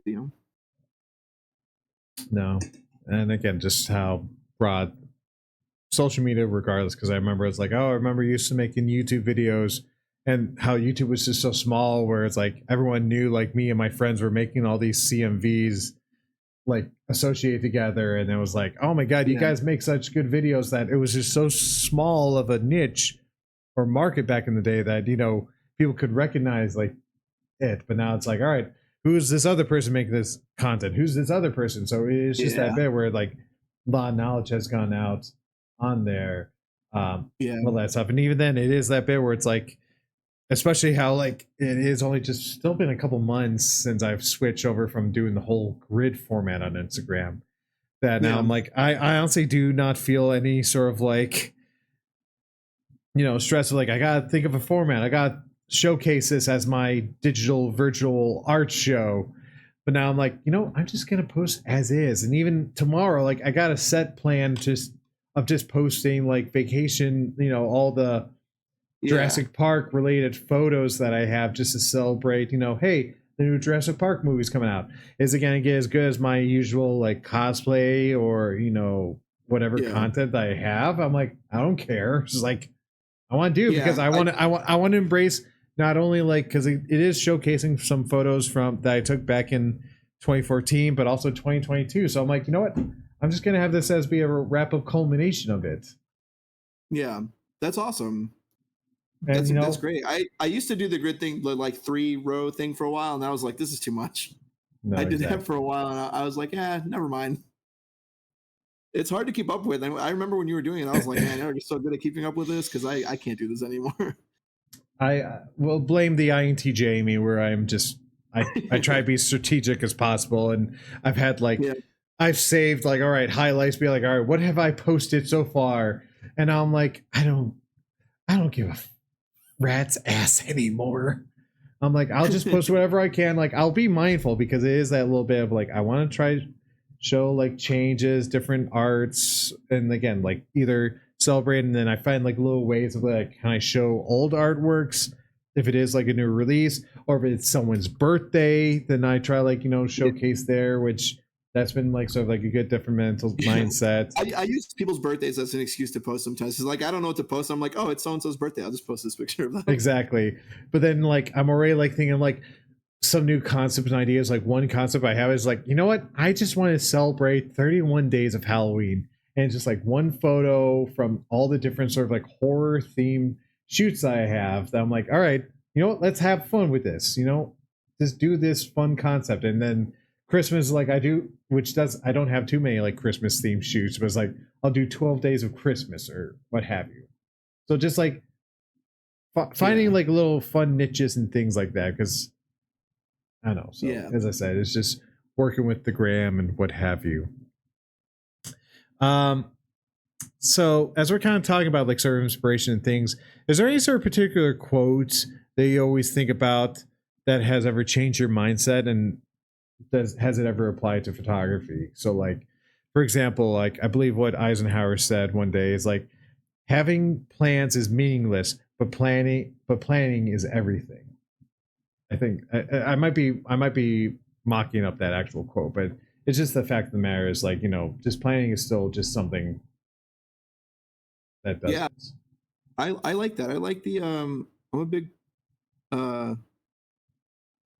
what is the one like? It's something like plan to fail, or if you plan to fail, you're gonna fail. I don't know. I can't remember right now. Oh, I have heard of that one. I've heard of that one. If you plan, you're. But that if you expect things, again, I might be paraphrasing this like as if well. You plan to fail, you're failing. If you fail to plan to fail, something like that. If you have the mindset that you're going to fail, you are going to fail. So you gotta something like that.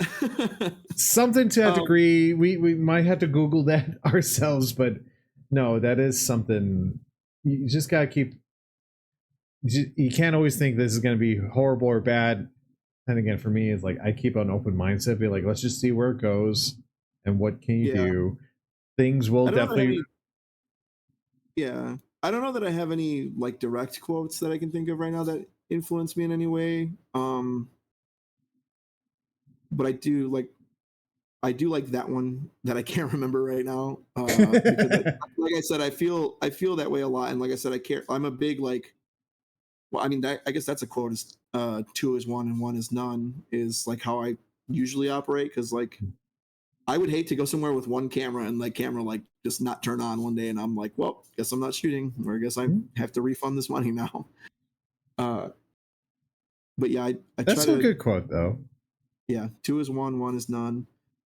I'm also a big fan of early is on time and on time is late. Which is why that's like an anxiety thing. That's why I show up to everything like an hour early bird gets the worm, all that kind of stuff. No, yeah, exactly. So those are two it was always like a little bit of a joking thing, but it's like, no, believe me, like I do my best to try to arrive early just because I'd rather be there early, just have that little extra time either for my mental state, just to be able to be like, all right, what we got to do for the shoot, what we got need to prepare for, or especially like bloody traffic. God knows, even for this shoot that I planned for, I even still planned to get there early, and traffic was just so bad getting into like the River North area that I was just like, I was like glad I was like, let's try to see if we could arrive to the location at 5:30 before our time at 6 or what have you. And I don't know, so Yeah, awful. Traffic Murphy's around that Law. area pretty much anytime. Yeah, I'm big into like I kind of plan in like hour increments. Like Mhm. if I know I have to be somewhere at 12, I'm probably gonna get there at 11. And then I'd rather just like sit around and like look at TikTok or something on my phone in the meantime than be late. Like I hate showing up to stuff late. No, and I learned it well from my mother, that's for sure. So, uh, so I guess we'll maybe transition to some of your hobbies right now. To which one big hobby that you're involved in is the Magic the Gathering card community, So if you will. So, do you want to describe for those on chat what Magic the Gathering is? yeah, Magic the Gathering is it's kind of the way I've always described it to people and the way I've always heard other people describe it is a cross between poker and chess. And that's really like the best way I've ever heard it described. There's a lot of strategy and there's a lot of definites and there's a lot of indefinites and there's a lot of RNG. And it's just a card game where you are basically a wizard and your deck is your spell book and you use those spells to fight other wizards pretty much. Planeswalkers as they call them. Hmm. And it is very addicting and it's very fun. And I've been playing it since I was in fourth grade, I think, the first time I played Magic. So a long time, so I'm pretty old. uh, it's one of those games that has a lot of longevity and it has a lot of different aspects to it and a lot of rules and a lot of nuances and technicalities that really make it really, really good and really fun to play. And interactions are pretty limitless. Depending on what they have like different formats. So depending on what format you're playing, there's so many different things that can happen. And yeah, it's been a big part of my life, most of my life. And like all of my best friends, I always say that all of my best friends I've made over a card table, and that's true. My best friend in the world, we played Magic together. All of the people that stood up in my wedding were Magic players. Hmm. All of my best friends now are Magic players. So it's been quite a journey, but yeah, really important part of my life, really big part of my life. Our wedding cake topper was a bride dragging a groom away from a pile of Magic cards. Wait, that was your wedding cake? So yeah, on the top of my wedding cake was the like the topper that people usually put on there that's like a Yeah, husband and yeah, wife. yeah. It was the wife dragging the husband away by the collar from a pile of Magic cards. That's actually fucking cute. I'm not gonna lie. Yeah, it was pretty great. uh, so yeah, it's been a really important part of my life, really big part of my life, and I love it. It's a fun game. I think it's gaining a lot of popularity now, especially because they're doing a lot of crossover stuff. Like they have a series called Universes Beyond, and they have Secret Layer, which is like a drop system that they kind of do that they release every now and again. And there's people always chase after those because they're like limited quantity. But they've done most recently they did a Final Fantasy crossover, Yeah, I've which seen a lot of people go crazy for that. yeah. So I mean they got the Magic players and they got all of the Final Fantasy people. So it was the highest selling set before it even came out. It just on pre-orders alone, it's sold out. It continues to be the highest selling set. Now it just came out last Friday, and it's been impossible to find. Mm. If you do find it, and if you find it for retail prices, like really, really good. The next secret layer drop that I see someone in chat talking about here is going to be Sonic, and that's also going to go crazy because people love Sonic. Yeah, I was gonna say yeah. Um, So to answer Faceless's question, how many bills are you willing to drop for Sonic? oh God, see, so the next two big things that are happening are Sonic and Spider Man, and Daniel loves both of those things. And Uh, he's played Magic with me before, but he's not like as into it. But I feel like those things would get him into it. yeah. But the secret layer drops happen like they go on sale at a certain time, and you have to be in like a digital queue for like to get them. Mm. And so getting in, first of all, is a hassle. But once you do get in, they're usually pretty expensive. Like the non-foil sets are like $25 to $35, and the foil sets are anywhere from like $45 to $65, I think. And I'm probably gonna buy like all of them, or at least I'm gonna try. Mhm. So yeah, it's fun. It's definitely become a little bit of a cash grab, but yeah, the Final Fantasy stuff is fun. Yeah, it's a great game. I love it. It's Yeah, fun. I because again, like I go ahead. continue. What were you Sorry, saying? sorry. Oh, yeah. I stopped playing actually for like 5 or 6 years. You know, Daniel was born, and I was doing photography, and I was doing a lot of gaming and stuff. And I was like, I don't really play Magic that much anymore. So I, for the second time in my life, regretfully sold all of my cards. And I was like, I'm done with this game. I probably will never play it anymore. It's been a really important part of my life, but I was past that point in my life, and I was like, I don't think I need it anymore. And I had made great friends off of it, and we were still friends even without the game being a part of our friendship. So I was like, yeah, I don't know. I'm not really, I'm ready to kind of like let it be behind me. Sold a bunch of cards, Hmm. made a ton of money off. So the resale value on some of those cards is insane. So made a ton of money, paid some bills, bought like some stuff to build. I built like 3 gaming PCs. Hmm. Um, and I was like, yeah, I will never play this again. And then Whoopsie. C2E2 happened not this past year, but the year before. And Nicole and Cap were like, oh, we're gonna play Magic. Do you play Magic? And Colby was like, also playing Hold Magic, on, and I was like, hold on. I was losing you a little bit there. Can you repeat that? yeah. So C2E2 happened after I decided like I was not gonna play anymore. I hadn't played for like 5 years. And then Cap and Nicole were like, oh, we're playing Magic the Gathering. Like, do you play Magic? And I was like, I used to. I used to play that game a lot. And I played, so for context, I also played very competitively, and I played in a lot of tournament circuits that were like pretty brutal. So I don't have a like casual gaming side for me that exists for that game because I've always played it competitively.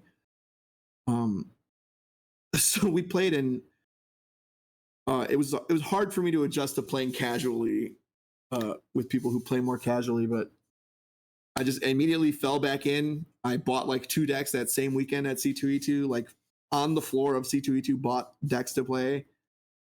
And we've been playing pretty steadily for like since last C2E2, like all the time. We hang out all the time and play. And it's again forging these like incredible friendships over a card table that I can't explain. It's just you build lifelong friends playing that game, and it's really special. So I think if people are thinking about getting into it, you should. It's really fun. Yeah. Just be prepared So to anything else. yeah, I always see it like kind of like almost like D&D, but with cards, if you will. Yeah, they've It's also like crossover with D&D. So like yeah, it's like there's Minsk and Boo and all like all those guys are in that there's game. like So Baldur's Gate. I think they have yeah, as there's well as there's all cards that there. stuff. I mean, I guess you kind of answered Faceless' question, which is why would you recommend someone to start playing Magic? But I guess it was just like you're saying, building up friendships, just like Yeah. unexpected circumstances. It is, I guess it's kind of like, because again, there are just like a lot of scenarios where it is kind of like just, because I've only dabbled in a little bit of Magic Gathering, and this was many years ago, and it was kind of like, all right, you got to have a certain deck type, you got to have a certain, uh, setting for your deck to flourish or something Yeah. like that. So, and I know there's like so many other types of games like Gwent, like in the Witcher series, which kind of like Yeah, that's almost the Witcher one, right? Yeah. yeah. So which they kind of like try to like say like, all right, if you want to have your bowman survive in this class, you need to have them in these conditions or something like that. So there, no doubt, because again, it has gone on for like decades and years. So it is kind of interesting how that has worked itself out. I do have a question Yeah. from Haley who asks, "What are your best 3 Magic cards?" We're going to keep it to maybe 3, and why? What are my best 3 Magic cards? Our favorite 3, maybe. I don't know. Oh, my favorite. Favorite or best? I don't know. Just whatever. Damn, Just that's they such a hard question to answer. they also asked for 5. I'm like, let's narrow this down a little smaller. Or would it be easier to just stick to 1? Maybe 1. Is Oh 1 man, easier? Or is that one. even more difficult? No, I think if I had to name one card that like really described my entire time playing Magic, that was like quintessential to like my quote unquote like career playing tournament Magic, it would probably be the card Reanimate, because I love a good graveyard strategy. I love making zombies, and I love like basically the deck strategy for a Reanimator deck is like Faceless said say Wound Reflection. There's a story behind that, but I love reanimation strategies, which are basically like you get like a lot of big creatures that you wouldn't normally just like cast from your hand, and you kind of find ways to dump them in the graveyard, and then you use cards like Reanimate that are a cheap way of getting them out of the graveyard onto the battlefield and kind of just winning that way. So that's probably like one of my favorite cards. But man, there are so many good cards. Gifts Ungiven is another card I really love, because it forces your opponent to make a decision that's usually pretty unfavorable for them. So that card lets you go into your deck and grab 4 cards with different names, and then your opponent chooses 2 of them to go to your hand and 2 of them to go to your graveyard, and usually it's not pleasant either way. Tooth and Nail is probably another one, and then the big one is probably Arcbound Ravager. That was the first deck I ever played, and the main mechanic from that set was called Affinity, which is what I named the studio, because that's how important that game and that strategy is to me. So those are probably the top ones for me. The Crazy Zeno's asking if you know that card combo, the KK Mirror Breaker at all? Yeah, Kiki had a lot of combos. Like Intruder Alarm was one of them. I played Kiki in a deck called Splinter Twin, which if you know anyone who knows me that plays Magic, ask them how I feel about Splinter Twin, and they will probably roll their eyes because I talk about it a lot. But those are combos that basically just make infinite creatures that can attack on the same turn. Oh, so you just it's very powerful, but it's very like easy to complete that combo. So there are combo decks that are hard to play because it takes a lot of interaction from what you're doing on your deck and your graveyard, and you have to go through a lot of series of motions. And then there's combos that are like 2 or 3 card combos that just work, like Kiki Intruder Alarm is a 2-card combo that just makes infinite creatures. Pestermite, Splinter Twin makes infinite creatures. But yeah, it's a fun game. Good stuff. So Faceless also has another question. What's the best tournament moment you've ever had?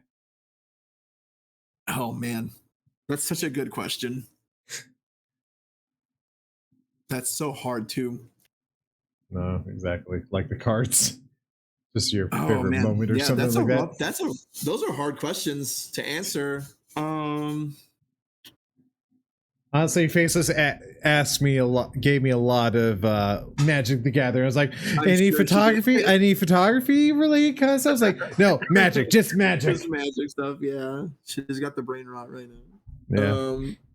Man, favorite tournament moment. I don't know what like my best tournament moment was. I definitely most of them, like my best tournament moments were probably not tournament related. They were like travel related because of the people I was with and the people that I like practiced with and roomed with for a lot of those tournaments. But the actual in-tournament experience, man, I don't know. I can't think of anything specific. Beating your friends is always cool. I mean, it's always fun. Yeah, bragging rights and all that stuff. Yeah.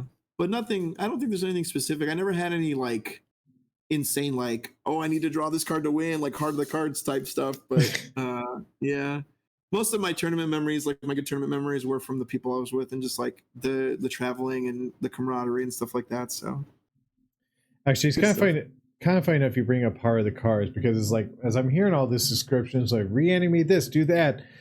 How would you describe the difference? Because I know there is a big community for Yu-Gi-Oh cards. How would you differentiate Magic Gathering between that? Obviously, besides one being more Western and one more, and what have you. I've never played Yu-Gi-Oh. I've tried, and I just couldn't like get it. It didn't really click with me. But their decks are really broken, and the only way you can really combat it is by playing another really broken deck. And I don't know if there's a lot. I don't know if the play skill is there. I feel like the decks do a lot of the work, as opposed to like Well, it's the same in Magic, I guess. Like there's a lot of RNG, so it depends on what you draw and like what you're doing, what you have in your hand. Magic has a lot more indefinite stuff, where I think Yu-Gi-Oh has a lot of like more set in stone kind of plays that just happen, and if they happen that way, there's nothing you can do. But don't quote me on that because I do not play Yu-Gi-Oh and I'm not as familiar with the game. But to me, I think Magic is just more skill based. Even though it's a very much a game where it doesn't matter if you're the better player. Like the RNG can just knock you out sometimes. I know. Raptor says Carlos hates Yu-Gi-Oh. You heard it first here. You can record it. That's fine. I'm okay with that quote. You okay with that quote? I mean, yeah, the cartoon was sick. I love the cartoon. I just never played the game. I have played the game, albeit it was not like. And again, this is back in like either elementary / early middle school playing it, and albeit it was like kind of like that a little bit where it's like I thought. And again, I only played with like a few people, so it wasn't like what have you. So I don't know. It's like, but it is that. But it's like whenever I hear people talking about card games, I always hear more about Magic the Gathering, Yu-Gi-Oh, where the heck is going on with Pokemon right now with all those collectibles and all that stuff. Pokemon is like in a really good spot right now. I have friends who are trying to get me to play that game also. And I haven't played that game probably since the 90s. But that game is really busted. And there's like it's really what? Sorry, I lost you there. What was that? That game is really busted. Pokemon is in a good spot right now, but there's like decks that win like on turn 1 pretty consistently. Between turn 1 and 3, like pretty consistently. That game is like the Wild West. There's just like no rules almost, and the cards are crazy. Like there's cards in Pokemon that's like straight up like for free let you dump your hand and draw a new 7 cards, and like if that existed in Magic, it would be $1,000. Oh god, yeah, I was gonna say. Just like a big play like that, it's like crazy like there. Yeah, and like Pokemon players are just doing this regularly. Like that's like a normal occurrence, and then they go on to win the game. But the game is like really popular right now, and they did a good job at separating what the collectors want versus what the players want. So the collectors still get to like chase the like cool holographic rare cards that cost a lot of money, and it doesn't affect tournament play because those cards are completely different. Yeah, it's just more Magic, of a it's more of this. It's more of the aesthetic than actual. Yeah, Magic doesn't do that, and I wish they did because when they make something that looks really cool, it's also a very tournament playable card, and everyone wants it. So to get into tournament play or playing at a higher level, you have to spend a lot of money, and you don't have to do that in Pokemon. You can play like a tier 1 deck for like $80, and you can't do that in Magic. If you want to play the best deck, even in Standard, you're looking at like $600 to $800 just to get your foot in the door. So. I wish they did adapt more of that kind of idea, but they probably won't because they're owned by Hasbro, and Hasbro is a money collecting machine. The only experience with Pokemon, the card game, was like, because I know they had like a Game Boy version of like bats, and I remember I was like, oh, playing this, having fun, but honestly, it was just like I didn't even know too much of it. Honestly, this is probably like my early onset of like gambling, if you will, where it's like I don't have the consequences because I could play this on a video game or whatever. Yeah. No financial issues. I don't need to actually buy the cards. I can just collect them in the game. Whatever. I already spent my $60 or what have you into that degree. So a few more questions from Faceless in terms of Magic Gathering. Because again, we were talking about color combinations. What's your favorite color combination to play? And if for those who don't know Magic, can you explain color combinations? Yeah, so there are 5 main colors in Magic: white, blue, black, red, green, which are all have accompanying like mana colors that you tap for everything. So everything that's in a certain color usually kind of has a theme to it. Like red is a lot of like burn cards that kind of just like are very aggressive, and the creatures are all generally like pretty fast and small, and they just hit very hard, and then you can like burn your opponent out with like things that just hit them to their face directly.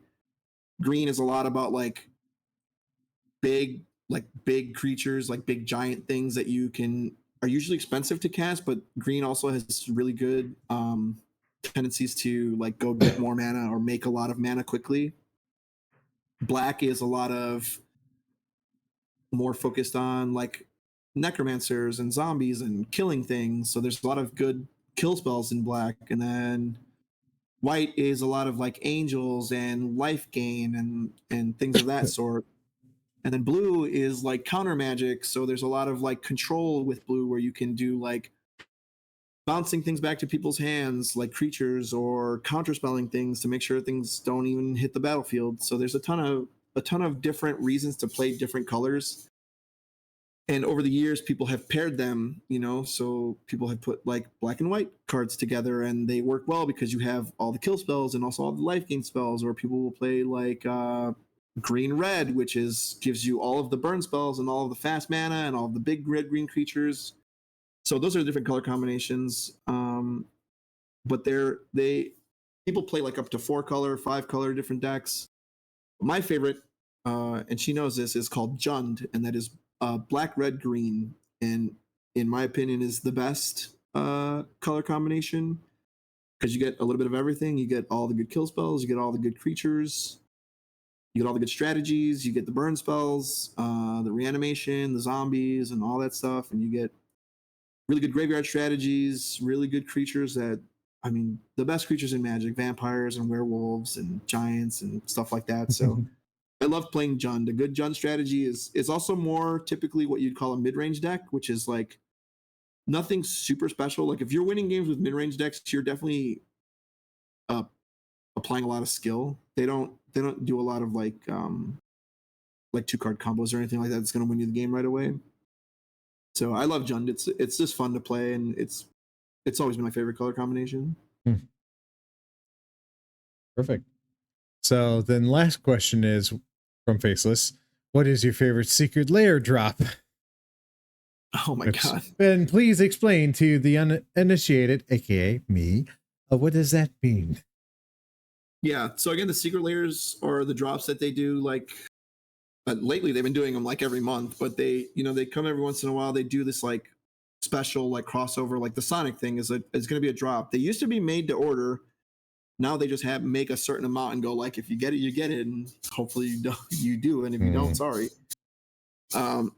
Because probably they have like only a certain amount of like cards they can manufacture of that brand, and they're like, I'm sure it's easier on them to not do a made to order, but yeah. But continue. Or it could be a licensing thing, if that's what you mean. Like, I think it's more of a licensing. They're like, you're only allowed to like print X amount of cards of our image, and then have them out. No, exactly, because you gotta wonder. It's like, how much of this brand are you gonna allow out in the market? And I think it's probably easier for them to like track more on quantity more than overall time. So yeah, you're right. My favorite recent one was probably the Deadpool one. It was so goofy, and the Deadpool card itself is like really silly. I think I was seeing some of them. Yeah, it's really silly, but that one also just had like all of the cards were very good, because sometimes the secret layers are not that good. Like they have really cool art and really cool concepts, but the cards themselves are not that good, so they're not really worth it. As he faces said, Kali and her monster boyfriend. The Kali one was really, really pretty. The artwork was insane. Super nice. Those also had a lot of good cards. But I think the Deadpool one was just so silly, and like the cards that came with it were so good. They did I can tell you my least favorite one was the SpongeBob one. Oh, which one? SpongeBob. They did a SpongeBob? Yeah, it's so silly because all of the art. So the cool thing is they took all of the art is like SpongeBob memes, but they actually commissioned artists to redraw the memes instead of taking like screenshots from the show or whatever. But it was just too silly for me. And like one of the special edition SpongeBob counterspells was in like it was in Comic Sans, and it was so dumb. Is Magic the Gathering becoming Fortnite, where they're just getting so many? I make that joke all the time. The time about Magic the Gathering becoming Fortnite, and how every game is just Fortnite, and how every game is just every game now. Or Call of Duty, where it's like you suddenly get like literally. I just saw today, it was like Beavis and Butthead are now characters in Fortnite that you can unlock. I'm like, you got that's absurd. But that's like, it's kind of like the Fortniteification of every game, because like also there's Fortnite cards, but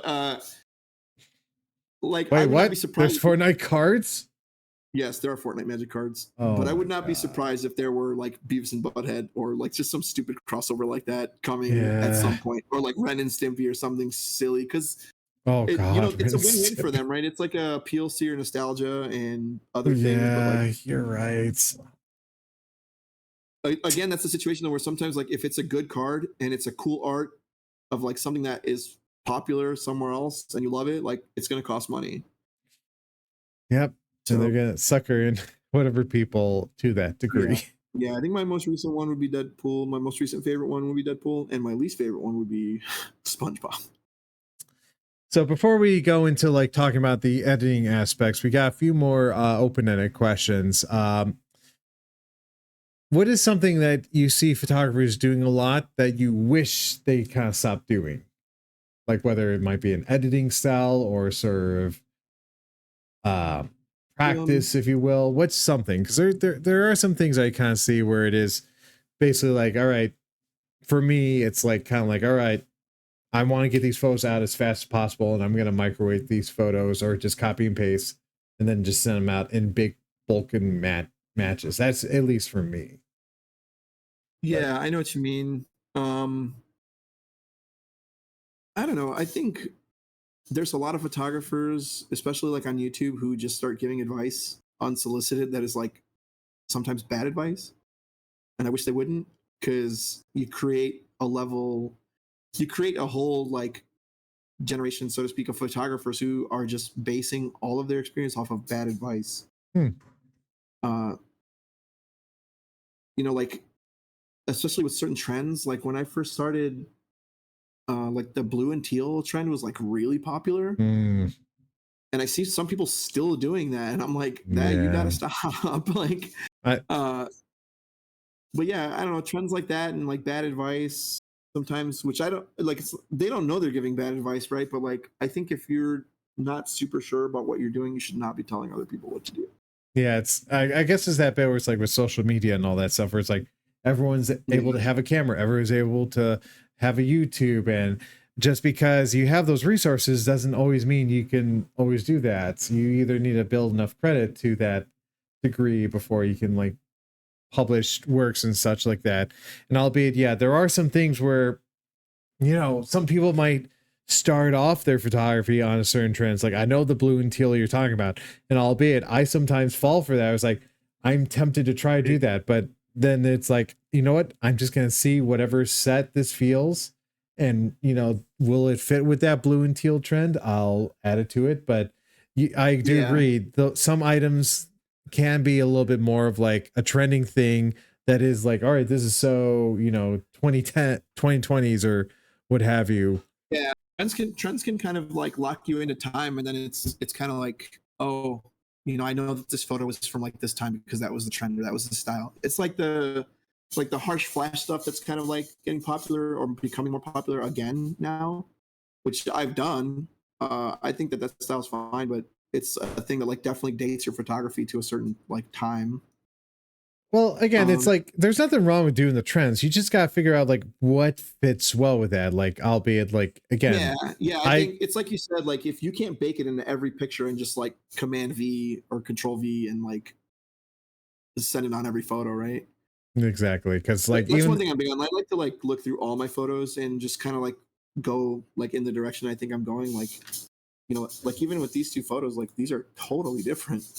But I just, it's just kind of like wherever you feel it going. or where like because you try to copy and paste settings on there, but they're not exactly like replicates. No, no, I did these both from scratch, but I'm just saying like I felt this one going more in this in like this darker direction, and this one more in like a greenish The kind of cooler tones and direction. the one on the left, and then the one that's it's because it does go. Yeah. Hmm. So Yeah, because I don't know, I go through like a lot of photos like that, and I'll kind of like edit them, and then I'll kind of like pick which one I think is like best to try to get like, obviously I want like if I do like a set of like 6 or 7 photos, I want them to be like cohesive, right? So I still kind of like find the edit that I like the most, and then I'll start working off that. Um, but yeah, I try not to like copy paste a bunch of edits. So again, you've been photographing since 2018, became a full-time photographer in 2021, I believe. If is that correct, right? I think you said. Uh, 2021, yeah. Yeah. So what's been the hardest lesson you've ever had to learn on your photo journey? Um in time that's because honestly, yeah, you're almost reaching 10 years into photography at this point, right? Yeah, hardest lesson. I know. Man, these are some tough questions. They're good ones. I don't know. I guess the hardest lesson is not everyone's gonna like your work. Not everyone's gonna be happy with your work all the time. You still kind of got to stand on it though. Hmm. Like if you went and did the work, like you should still get paid.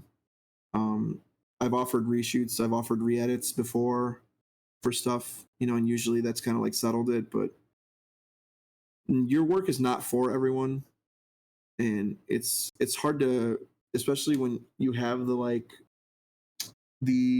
social media following and stuff, and people always telling you that it's good and all this. You kind of feel like, oh well, everyone likes my work, and then sometimes someone's gonna go like, hey, I don't like these, and then you're kind of like stuck with a decision to make. Like, how are you going to make that up? Because the client still wants their photos and they still want what they paid for.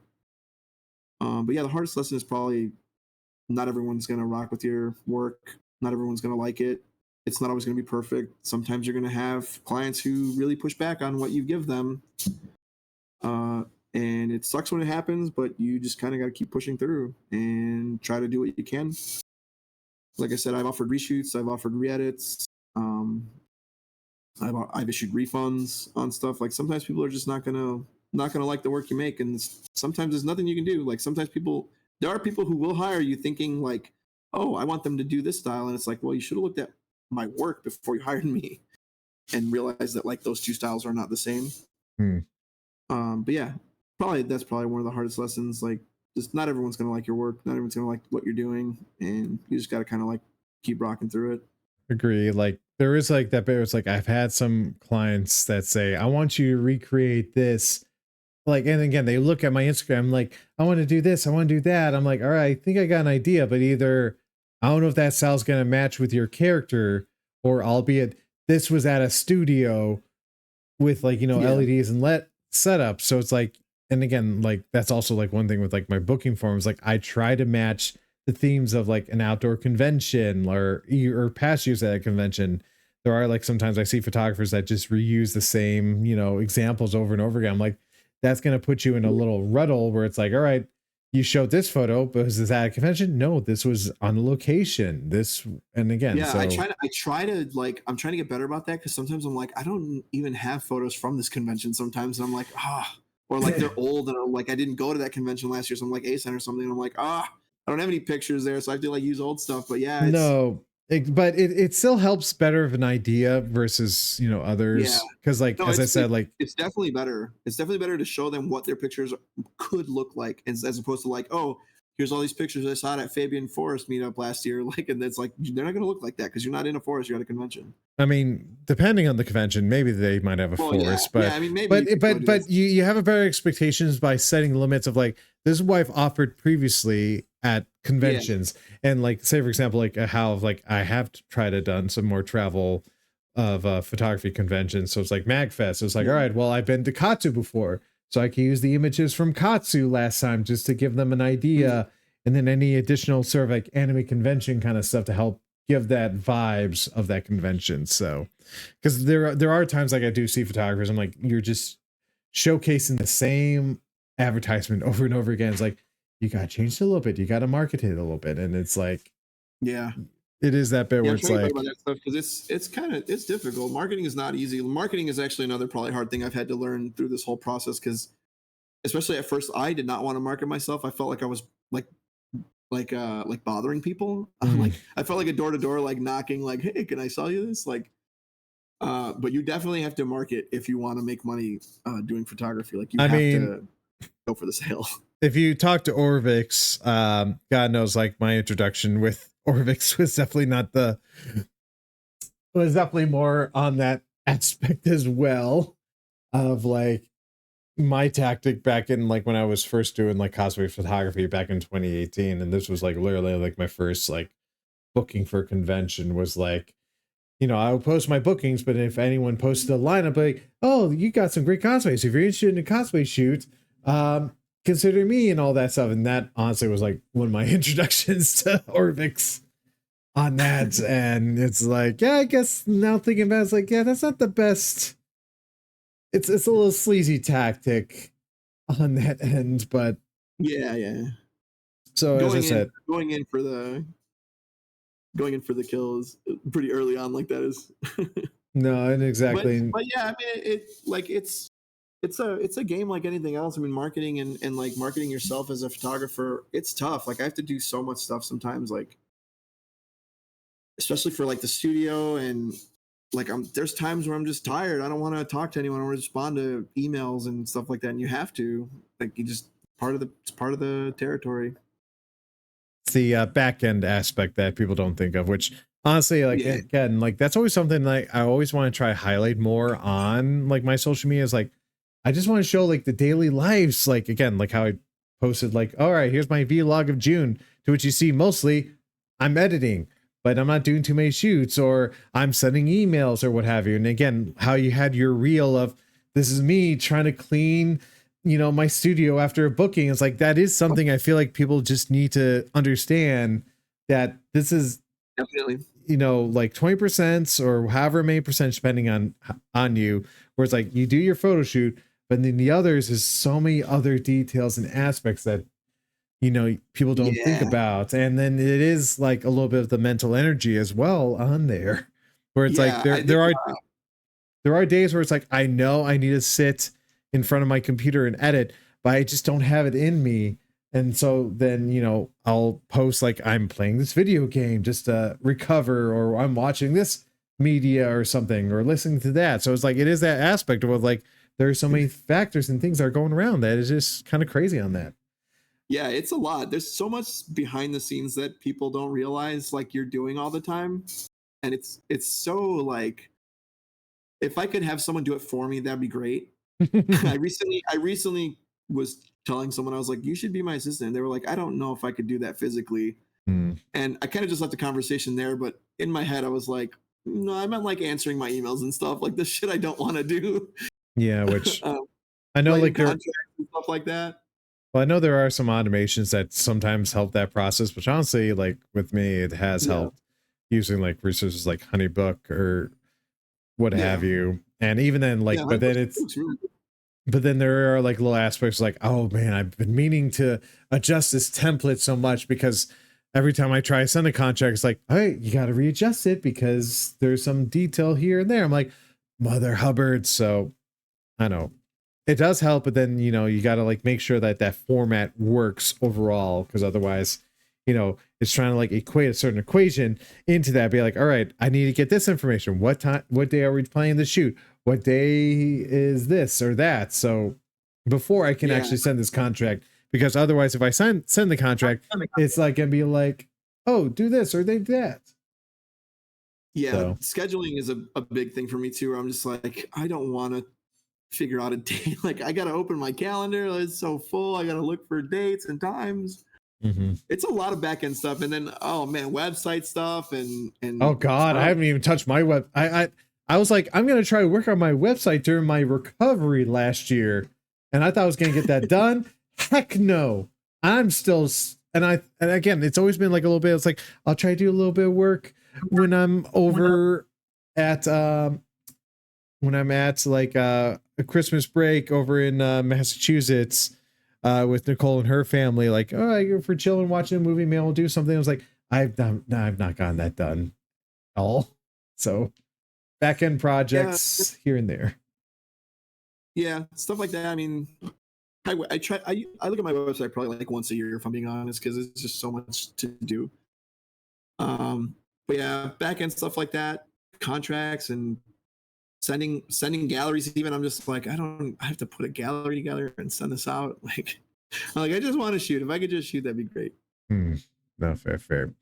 So as we're kind of talking about like the post shoot aspects, so what's your usual process of after you're done with the shoot, what do? Do you decide on what photos to edit? And again, this probably also depends on the shoots. Are you one of those photographers where you edit the photos and you send the clients? Do you make them do selections? Or again, does this depend on the shoot as well?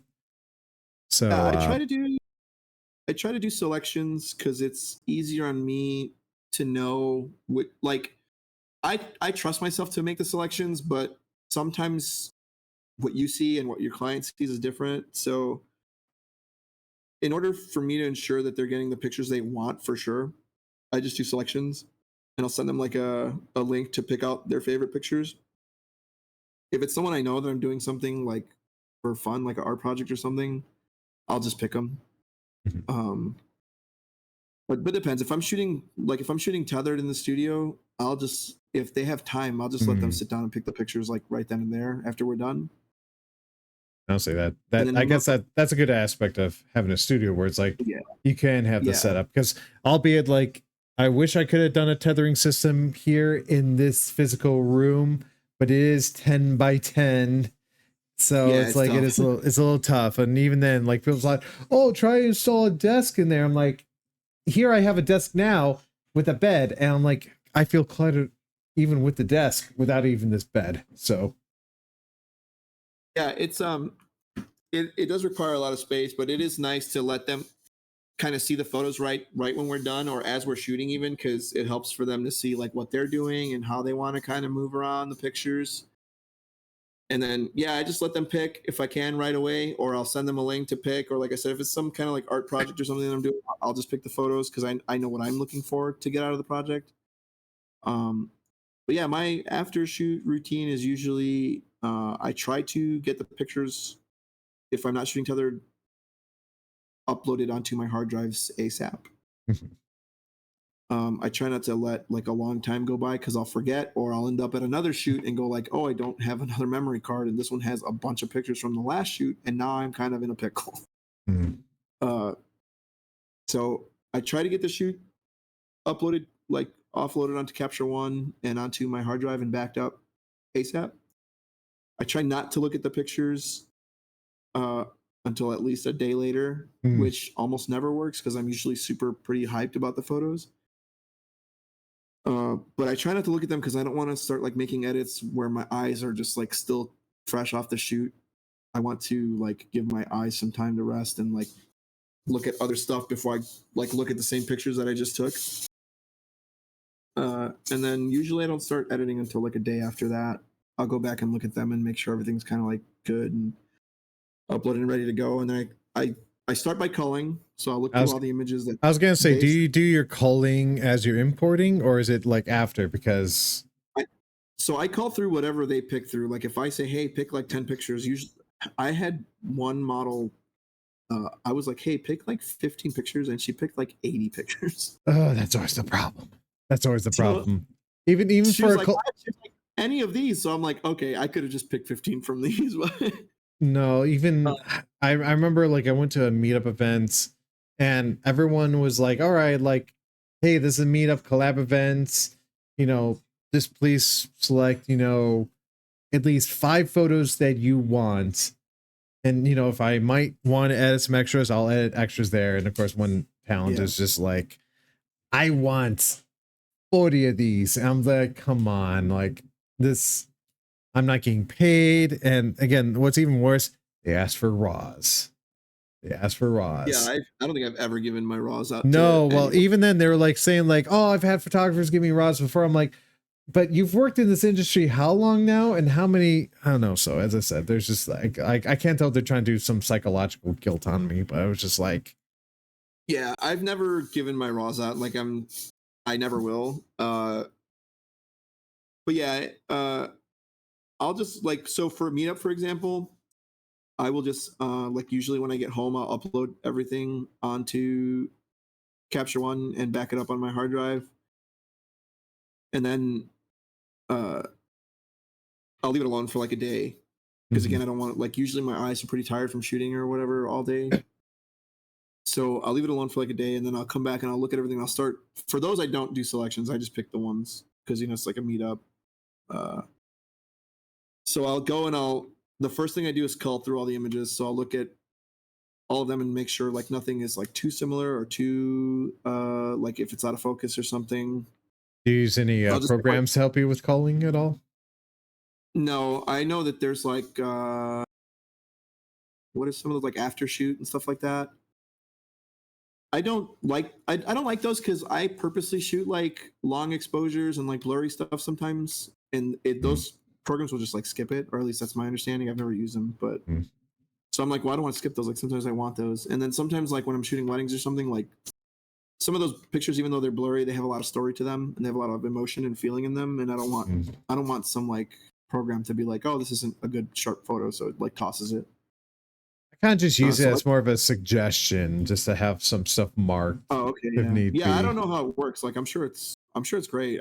I never like dove into it. I use stuff like some other stuff for like assistance, but I try not to. I try to do everything kind of like as much as I can myself, especially when it comes to culling because I want to choose the best photos. So like for a meetup, I'll come, like I said, I'll dump everything, and then like a day later, I'll look at all the images, cull through them, and I usually do 2 rounds of culling. So I'll mark everything with 4 stars that I think is like good enough, and then from there I'll really like narrow it down into 5 stars, and I'll get more critical of like what I like about them and what I don't So, like about them, and then go ahead. well, so just more that you use a star rating, which honestly I haven't heard too many people use a star rating. It's either just flagging or colors, but not stars.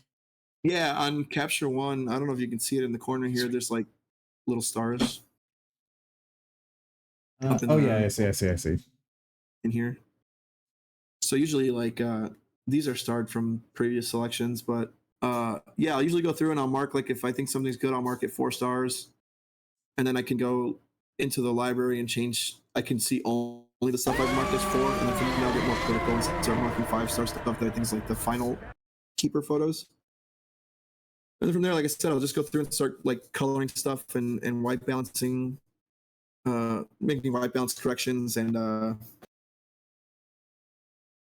just kind of doing that. I don't really do a whole lot of like retouching anymore. Um, it's very time consuming, and they're like Capture One has this like retouch feature now, Oh really? and it kind of like yeah, it's this is brand new. This came out in like the last like month, so it kind of like gets rid of blemishes and stuff, and I find it to be like good enough. So especially for like what I'm doing, if I was doing like high end campaigns and stuff, I would probably kick it out to a retoucher, like a person who does that for a living. But for my own stuff, I just kind of like I try not to go into Photoshop anymore too much. As I Just kind of that's like stuff in Capture One. as that's been what I've been working on all evening. No, if you do like that's fine. I still use Photoshop for other stuff. Like sometimes there's things I just like hairs and stuff like that. I just have to go into Photoshop for, but I try not to as much as possible. So depending on what it is, especially stuff like meetups and stuff, I don't really go that in depth. Like I kind of just color things and make them like look good color wise and white balance wise, and then I just kind of ship them out. If it's more of a paid shoot, I'll pay more attention to them, obviously. Do more in-depth retouching and stuff like that. And then I just export everything with Pixie which is kind of like PicTime and all that stuff. So I used to use Pixie, but I don't know, when I was using it, they were having trouble with like the logo aspects, because I always try to like provide paid clients with like, okay, here's the full res image, but please, here for social media posting, here's the watermark, and whether they use it or not, that's up on them. But I remember like I try to use that logo, and yet it wasn't constantly putting the image on there, so I was like, what the hell? But then I also didn't like their interface of selecting photos compared to like what PicTime has. But again, to each their own. To each their own. yeah, yeah. PicTime seems really good. I have some experience with PicTime because the lab that I send a lot of my film stuff to now, which is Indie Film Lab in Alabama. Oh yeah, Alabama. They deliver with PicTime, so I still have to use it, and I like its interface. It's really nice. But I signed up for Pixie so long ago that I don't know, it's just what I have, just what I use. So. And it was like that same bit with Pixie where it's like, I understand, you know, you could customize your website. But then I realized you're just using Squarespace, but you're paying the same price, but with less Yeah. features or something like that. So I was just like, okay, I don't. As I said, you test it out, and I was like, yeah, it's just not for me to that degree. Yeah. So, kind of go and continue with a few more of these editing questions.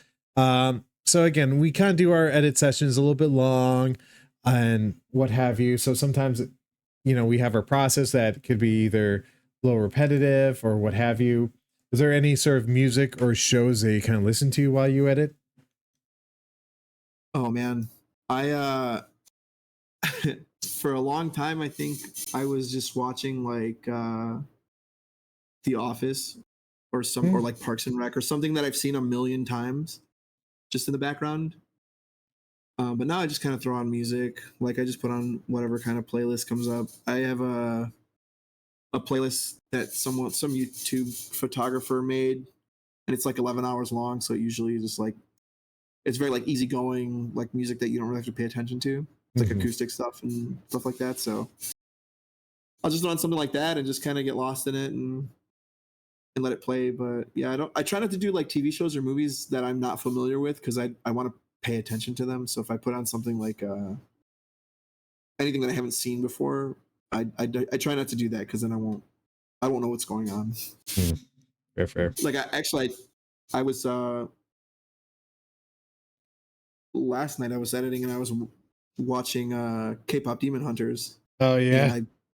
I missed like the whole like first hour because I just wasn't paying full attention. So I had to rewatch it this morning, but no, like that was incredible. It was so good. No, I was just house sitting at my folks' place. I was like, all right, I'm gonna edit some of the Fabian Woods meetup, and then I was like, I got kind of caught up in all the story and such, and I was like, oh goodness gracious me, I was not productive as I thought I would be, and what have you. Yeah, that was such a good movie. No, it's very good. It's very good, and it's kind of interesting. So I'm sure we're definitely gonna get some cosplay shoots relating to that sometime soon. Especially that would be so cool, man. I hope so. And as I am having my dinner right now that has been brought to me, is there any sort of snacks that you like to have or eat while you kind of do anything? I know we're currently like drinking wine, albeit I think I finished my wine, so I don't know what I still have a little bit left. It'll be gone before we're done. But snacks, man, I'm a big peanut M&M guy. I love peanut M&Ms. Oh goodness, yeah. I love cherries. Cherries, just cherries. Yeah, just straight up cherries. I love cherries. I don't think I've ever heard anyone say cherries before, but I can see because it's not too messy. It's very nutritional. Yeah, and what have you. I'll do cherries over anything, but I love fruit. So like cherries, grapes, something like that. That's easy to just like eat. I don't like to do like chips or anything like that. I don't like my hands getting like super messy while I'm working, but yeah, good bag of peanut M&Ms goes a long way for. I sometimes like have popcorn, and I also have like those. I sometimes have those like little snack chopsticks to where you can like just use it to like it's not like full chopsticks where you gotta use them, but yeah. You have those, the ones that are like you use them to eat chips. Yeah, or knuckles or something like that. You can't just use your knuckles to pick them up. I gotta get some of those. So they're kind of nice in there. Cheetos while Kato has a question. What's your favorite pizza? Oh man, as we're talking food, because we've had it together. Well, I don't know if this is my favorite pizza, but it's up there. It's definitely like like double dough extra pepperoni. Oh my god, it's insane. But we've had it from a place called Grandstand by where we live, and it's so good. My all-time favorite pizza is probably from a place called Bert's in Morton Grove, and it is the same owner as Pequod's. Oh, nice. It's a little more intimate of an experience. It's a smaller restaurant. There's only like 2 tables, but the pizza is like this out of this world. It's insane.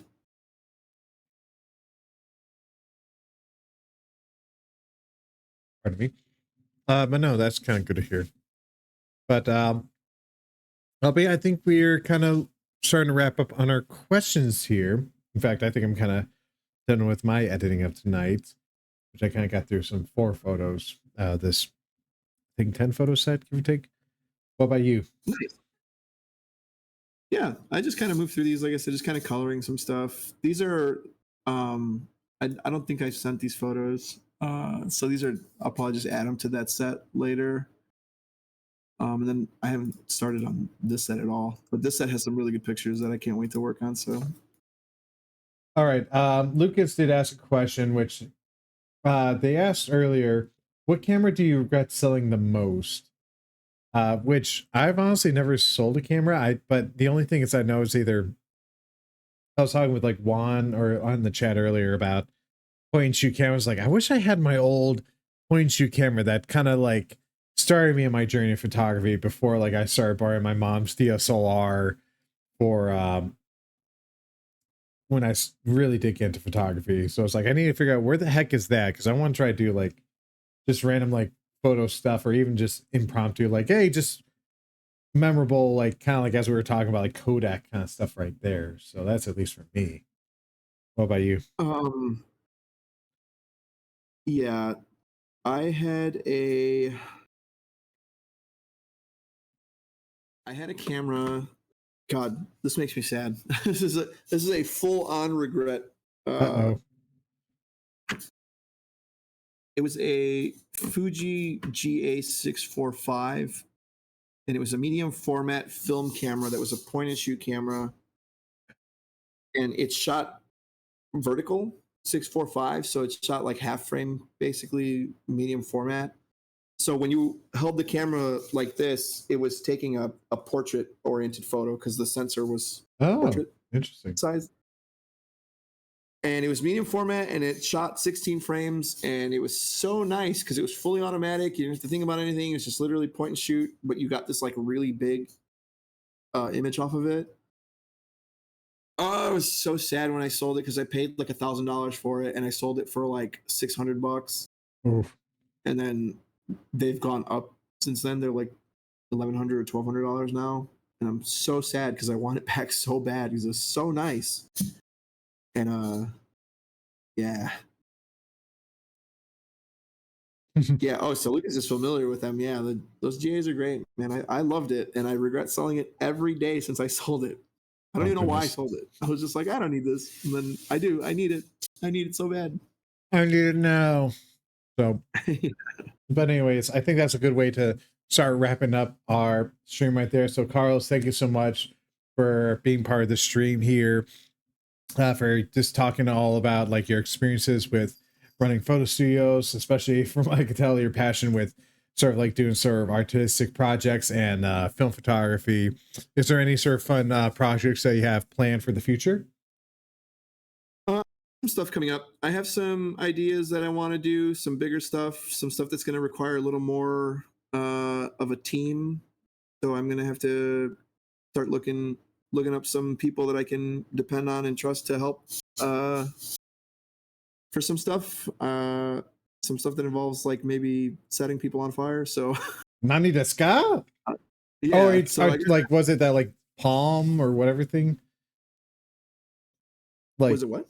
I see some videos of like some cosplayers trying to do like this like sort of like light up gel, or is it something there's like a gel that like it's like flammable and it like goes up pretty quick. So I got to look into that. Some fun projects with that stuff and trying to figure out like I need a whole like safety team. I need to be really secure about how it's going down.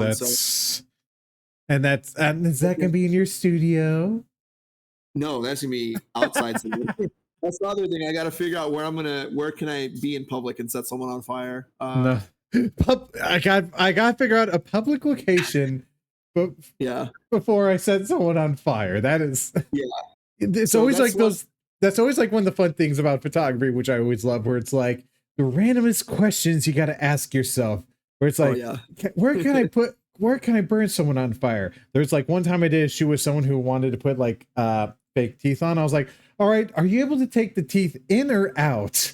And I was like, that's a question I never thought I would ask in my bloody life. So that's just in that realm of.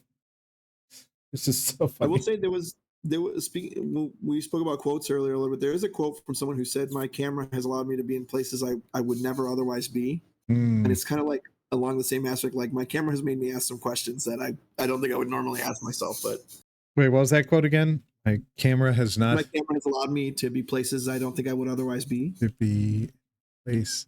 Um, I but love yeah, that. No, because I yeah, do agree where it's like, yeah, like again, my photo journey has taken me from like, all right, I taken photos of cosplay, and then cosplay has helped me to be able to work in so many other aspects into that degree. So yeah. no, it's It's like, cool. It's all and connected, you know. It's all really connected. So it's great. It's such a fun it's such a fun journey to be on, and to be a photographer is such a fun gift. So I'm I I'm think uh, everyone should go through it. I'm very curious on these because again, it is that little bit where it's like fire is very great, but it's like, oh goodness, hopefully Yeah, we'll you see. get. It's one that I've been discussing with a couple people for a while. So Mm, hopefully I can get it figured out safely. That's my number one thing. Like I definitely want to make sure everyone is safe, mhm, because I don't, obviously that's a thing that I don't want to go wrong. But agreed. that's like one big project I have. I have a couple series of things that I want to start working on maybe next year. So just getting prepared for that kind of stuff, and just kind of getting thing like ideas together. So No, fair, fair. So where can people find you on your social medias? social media, I have a couple different Instagram accounts that I might consider consolidating soon. But Mm, my main one is just my full name, Carlos Martinez Photo, on Instagram. And then I have carlosmphotos.cosplay, which is my cosplay work exclusively. So if that's something you're into, that's the one you're going to want to look at. The studio's Instagram is pretty slow because I don't ever really post on there, but that's Affinity Photo Studio on Instagram. And then I have another one that's like motographs, which is like some street stuff, but and mostly film work. But mhm. also, I don't really post on that. My two main ones are going to be the Carlos Martinez Photo and carlsonphotos.cosplay. And that's it. Same on Instagram, or same on Facebook, and Threads, or anything like that. Blue Sky, usually run using those same names. So Yep. Oh, perfect there. yeah. Any last words before I sign you off? Thank you for having me. This is super fun. This is exciting, and I just want to commend you. I think this is a great series, and I think that it's really important to document the documenters. And I think that this specific body of work that you're doing is really important, and it's going to be really nice in a couple of years when we can all kind of go back and see ourselves and learn, or like remember the things that we were doing at the time. It's really really important. I think no one ever really photographs the photographer. So I think what you're doing is great. I think this is a really, really solid, nice body of work that you're putting together, interviewing people. And so thank you for that. And thank you for having me as your guest. I feel really Well, special that you invited me to be here. of course, no. Thank you so much again. So, and such kind words right there. So, again, thank you so much for your words, some deep thoughts right there, which that's what I always love about this series. It's like, okay, it's not only just talking about the basics, but going deeper in, Yeah, yeah. and especially being a little bit more long form. It's like, just let you talk and all that kind of fun stuff there. So, Definitely. but no, thank you again, Carlos. And again, thank you again for just being so accommodating for the rescheduling and all that stuff. Yeah, no And worries. we hope to see you there with your fun work, especially to see what happens with Yeah, we'll see. the fire aspect right there. So, but yeah, thank you Yeah, we'll again. see. All right, take care. All right. All Thank you. right, Bye. so all right, no fun, great stream right here. So again, thank you to Carlos as well. Once again, to which you could follow him and his studio right here on these Instagrams there. Uh, yeah, no, just glad to see how today's stream came out today, especially with all the talks of. I love like the little aspect of like was it the baseball batter up analogy where whenever you do a photo shoot you could just stand right there, hit your ball and see whether if you'll get a grand slam, maybe a double or a single or what have you. But that is honestly with any gig that you get where you just pick it up where it is. Um, how he mentioned about finding inspiration from whether for whatever artistic works that he wants to do, being like from what he's read or from all the different books to listening to certain music. And then again, just his wonderful worlds of advice of like, especially diving into print and film photography, whether you can use some resources like the Dark Room or KEH. Um, But again, if you do want to get into any sort of film photography, just kind of just go research, figure out what camera you want or what kind of works with there, and then testing out a little bit more, because how, you know, each camera, film camera, has its own little aspects there, and to what have you there. And then I especially that last one, that last words of a quote that he had there, or two words actually, how he says two is one and one is none, where it's better over prepare with extra items. But also that last one he stated, which was, my camera has allowed me to be in places I never be. And honestly, that is honestly a good aspect, because God knows I wouldn't have thought, like, especially doing this stream 6 months later, having so many guests and so many wise words has just brought so many fun moments here and there. But no, as I want to say thank you to everyone who has popped into today's stream, to Just Like Taryn, to Kato for the follows, and Kato for the bits as well. Don't know, not sure when my next stream will be, because I think with the holiday weekend coming up, it might be a little bit delayed. We might be back next Tuesday with, I don't know, maybe some video gaming, because I have not done a video game stream in a while. Otherwise, I got my backlog of photos that I need to catch up and work on there. But yeah, so I think what we'll do is, especially if we're talking about a lot of artistic kind of works here, like what have you, I'm gonna rate a familiar streamer that I've rated before, Valdivia, who does a lot of sort of like